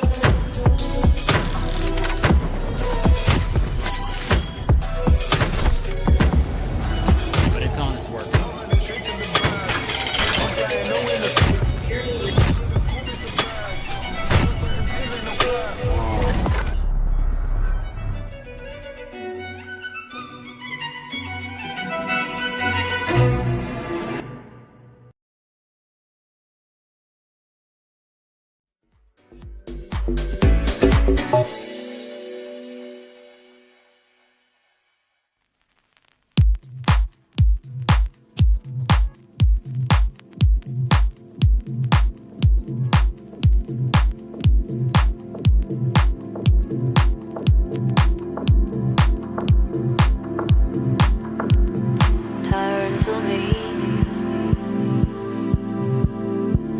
everyone else turns away. Turn to me when the sky is gray. I'll never let go of you.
Can monetize directly in-app.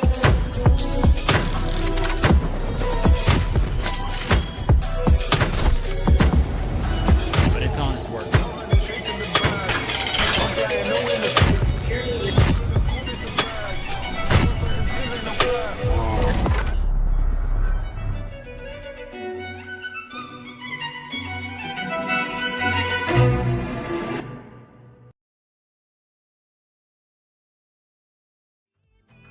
Turn to me,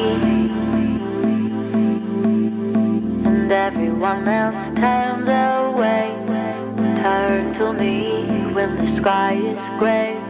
I'll never let go of you.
can monetize directly in-app.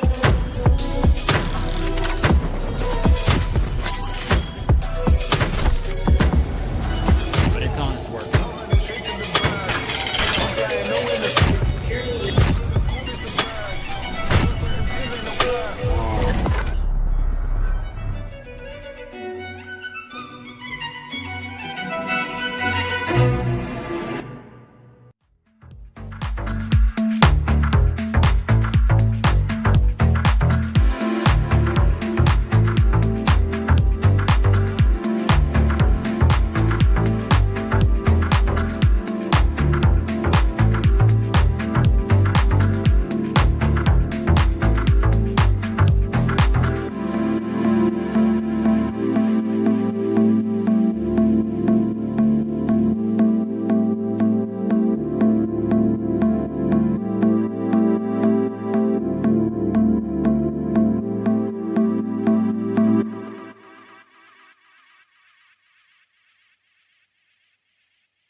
can monetize directly in-app.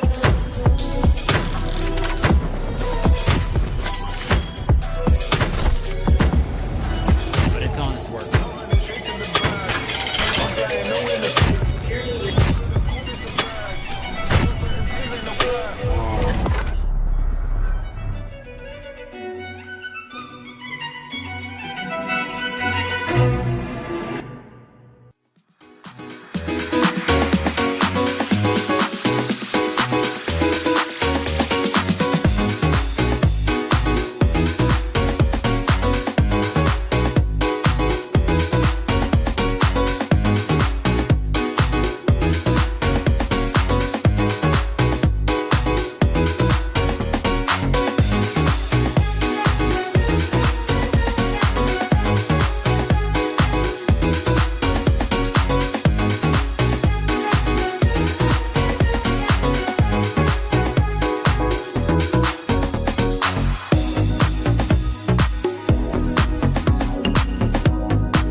can monetize directly in-app.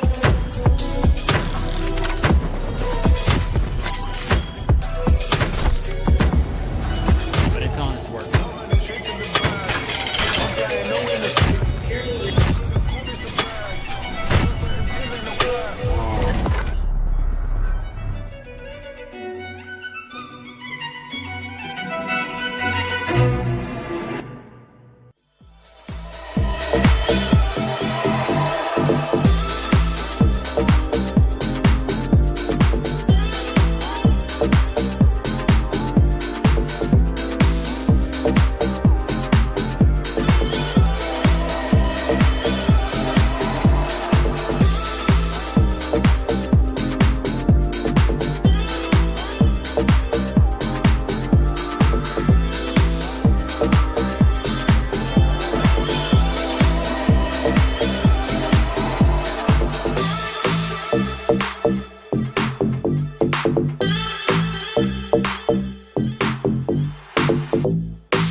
can monetize directly in-app.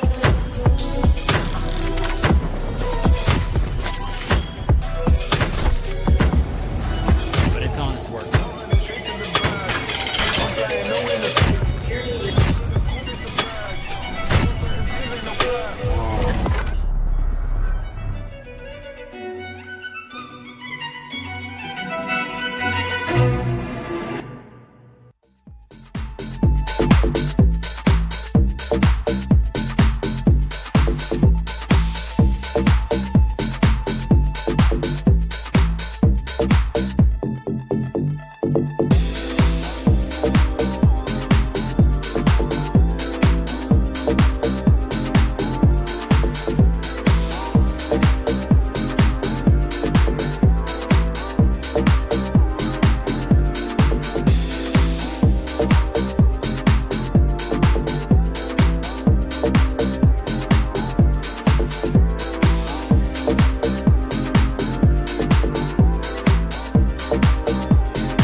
can monetize directly in-app.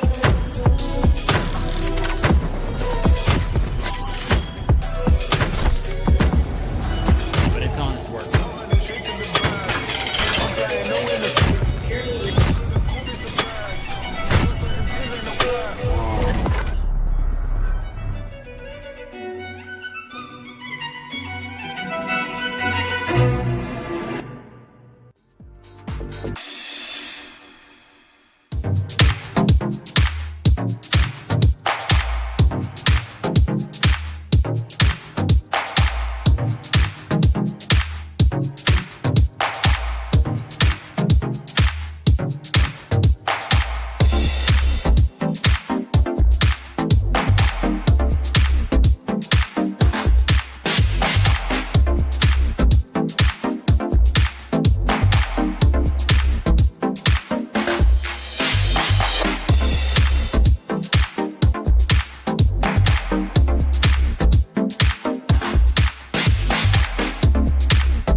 can monetize directly in-app.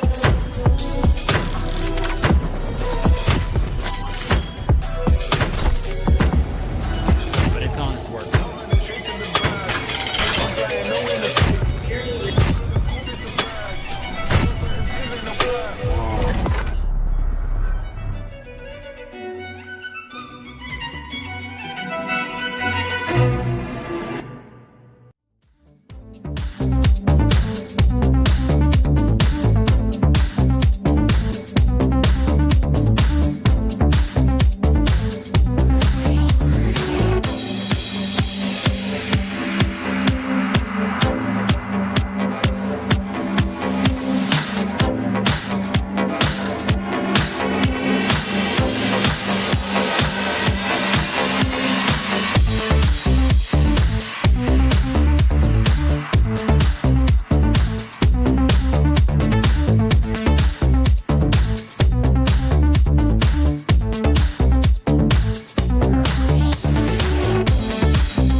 can monetize directly in-app.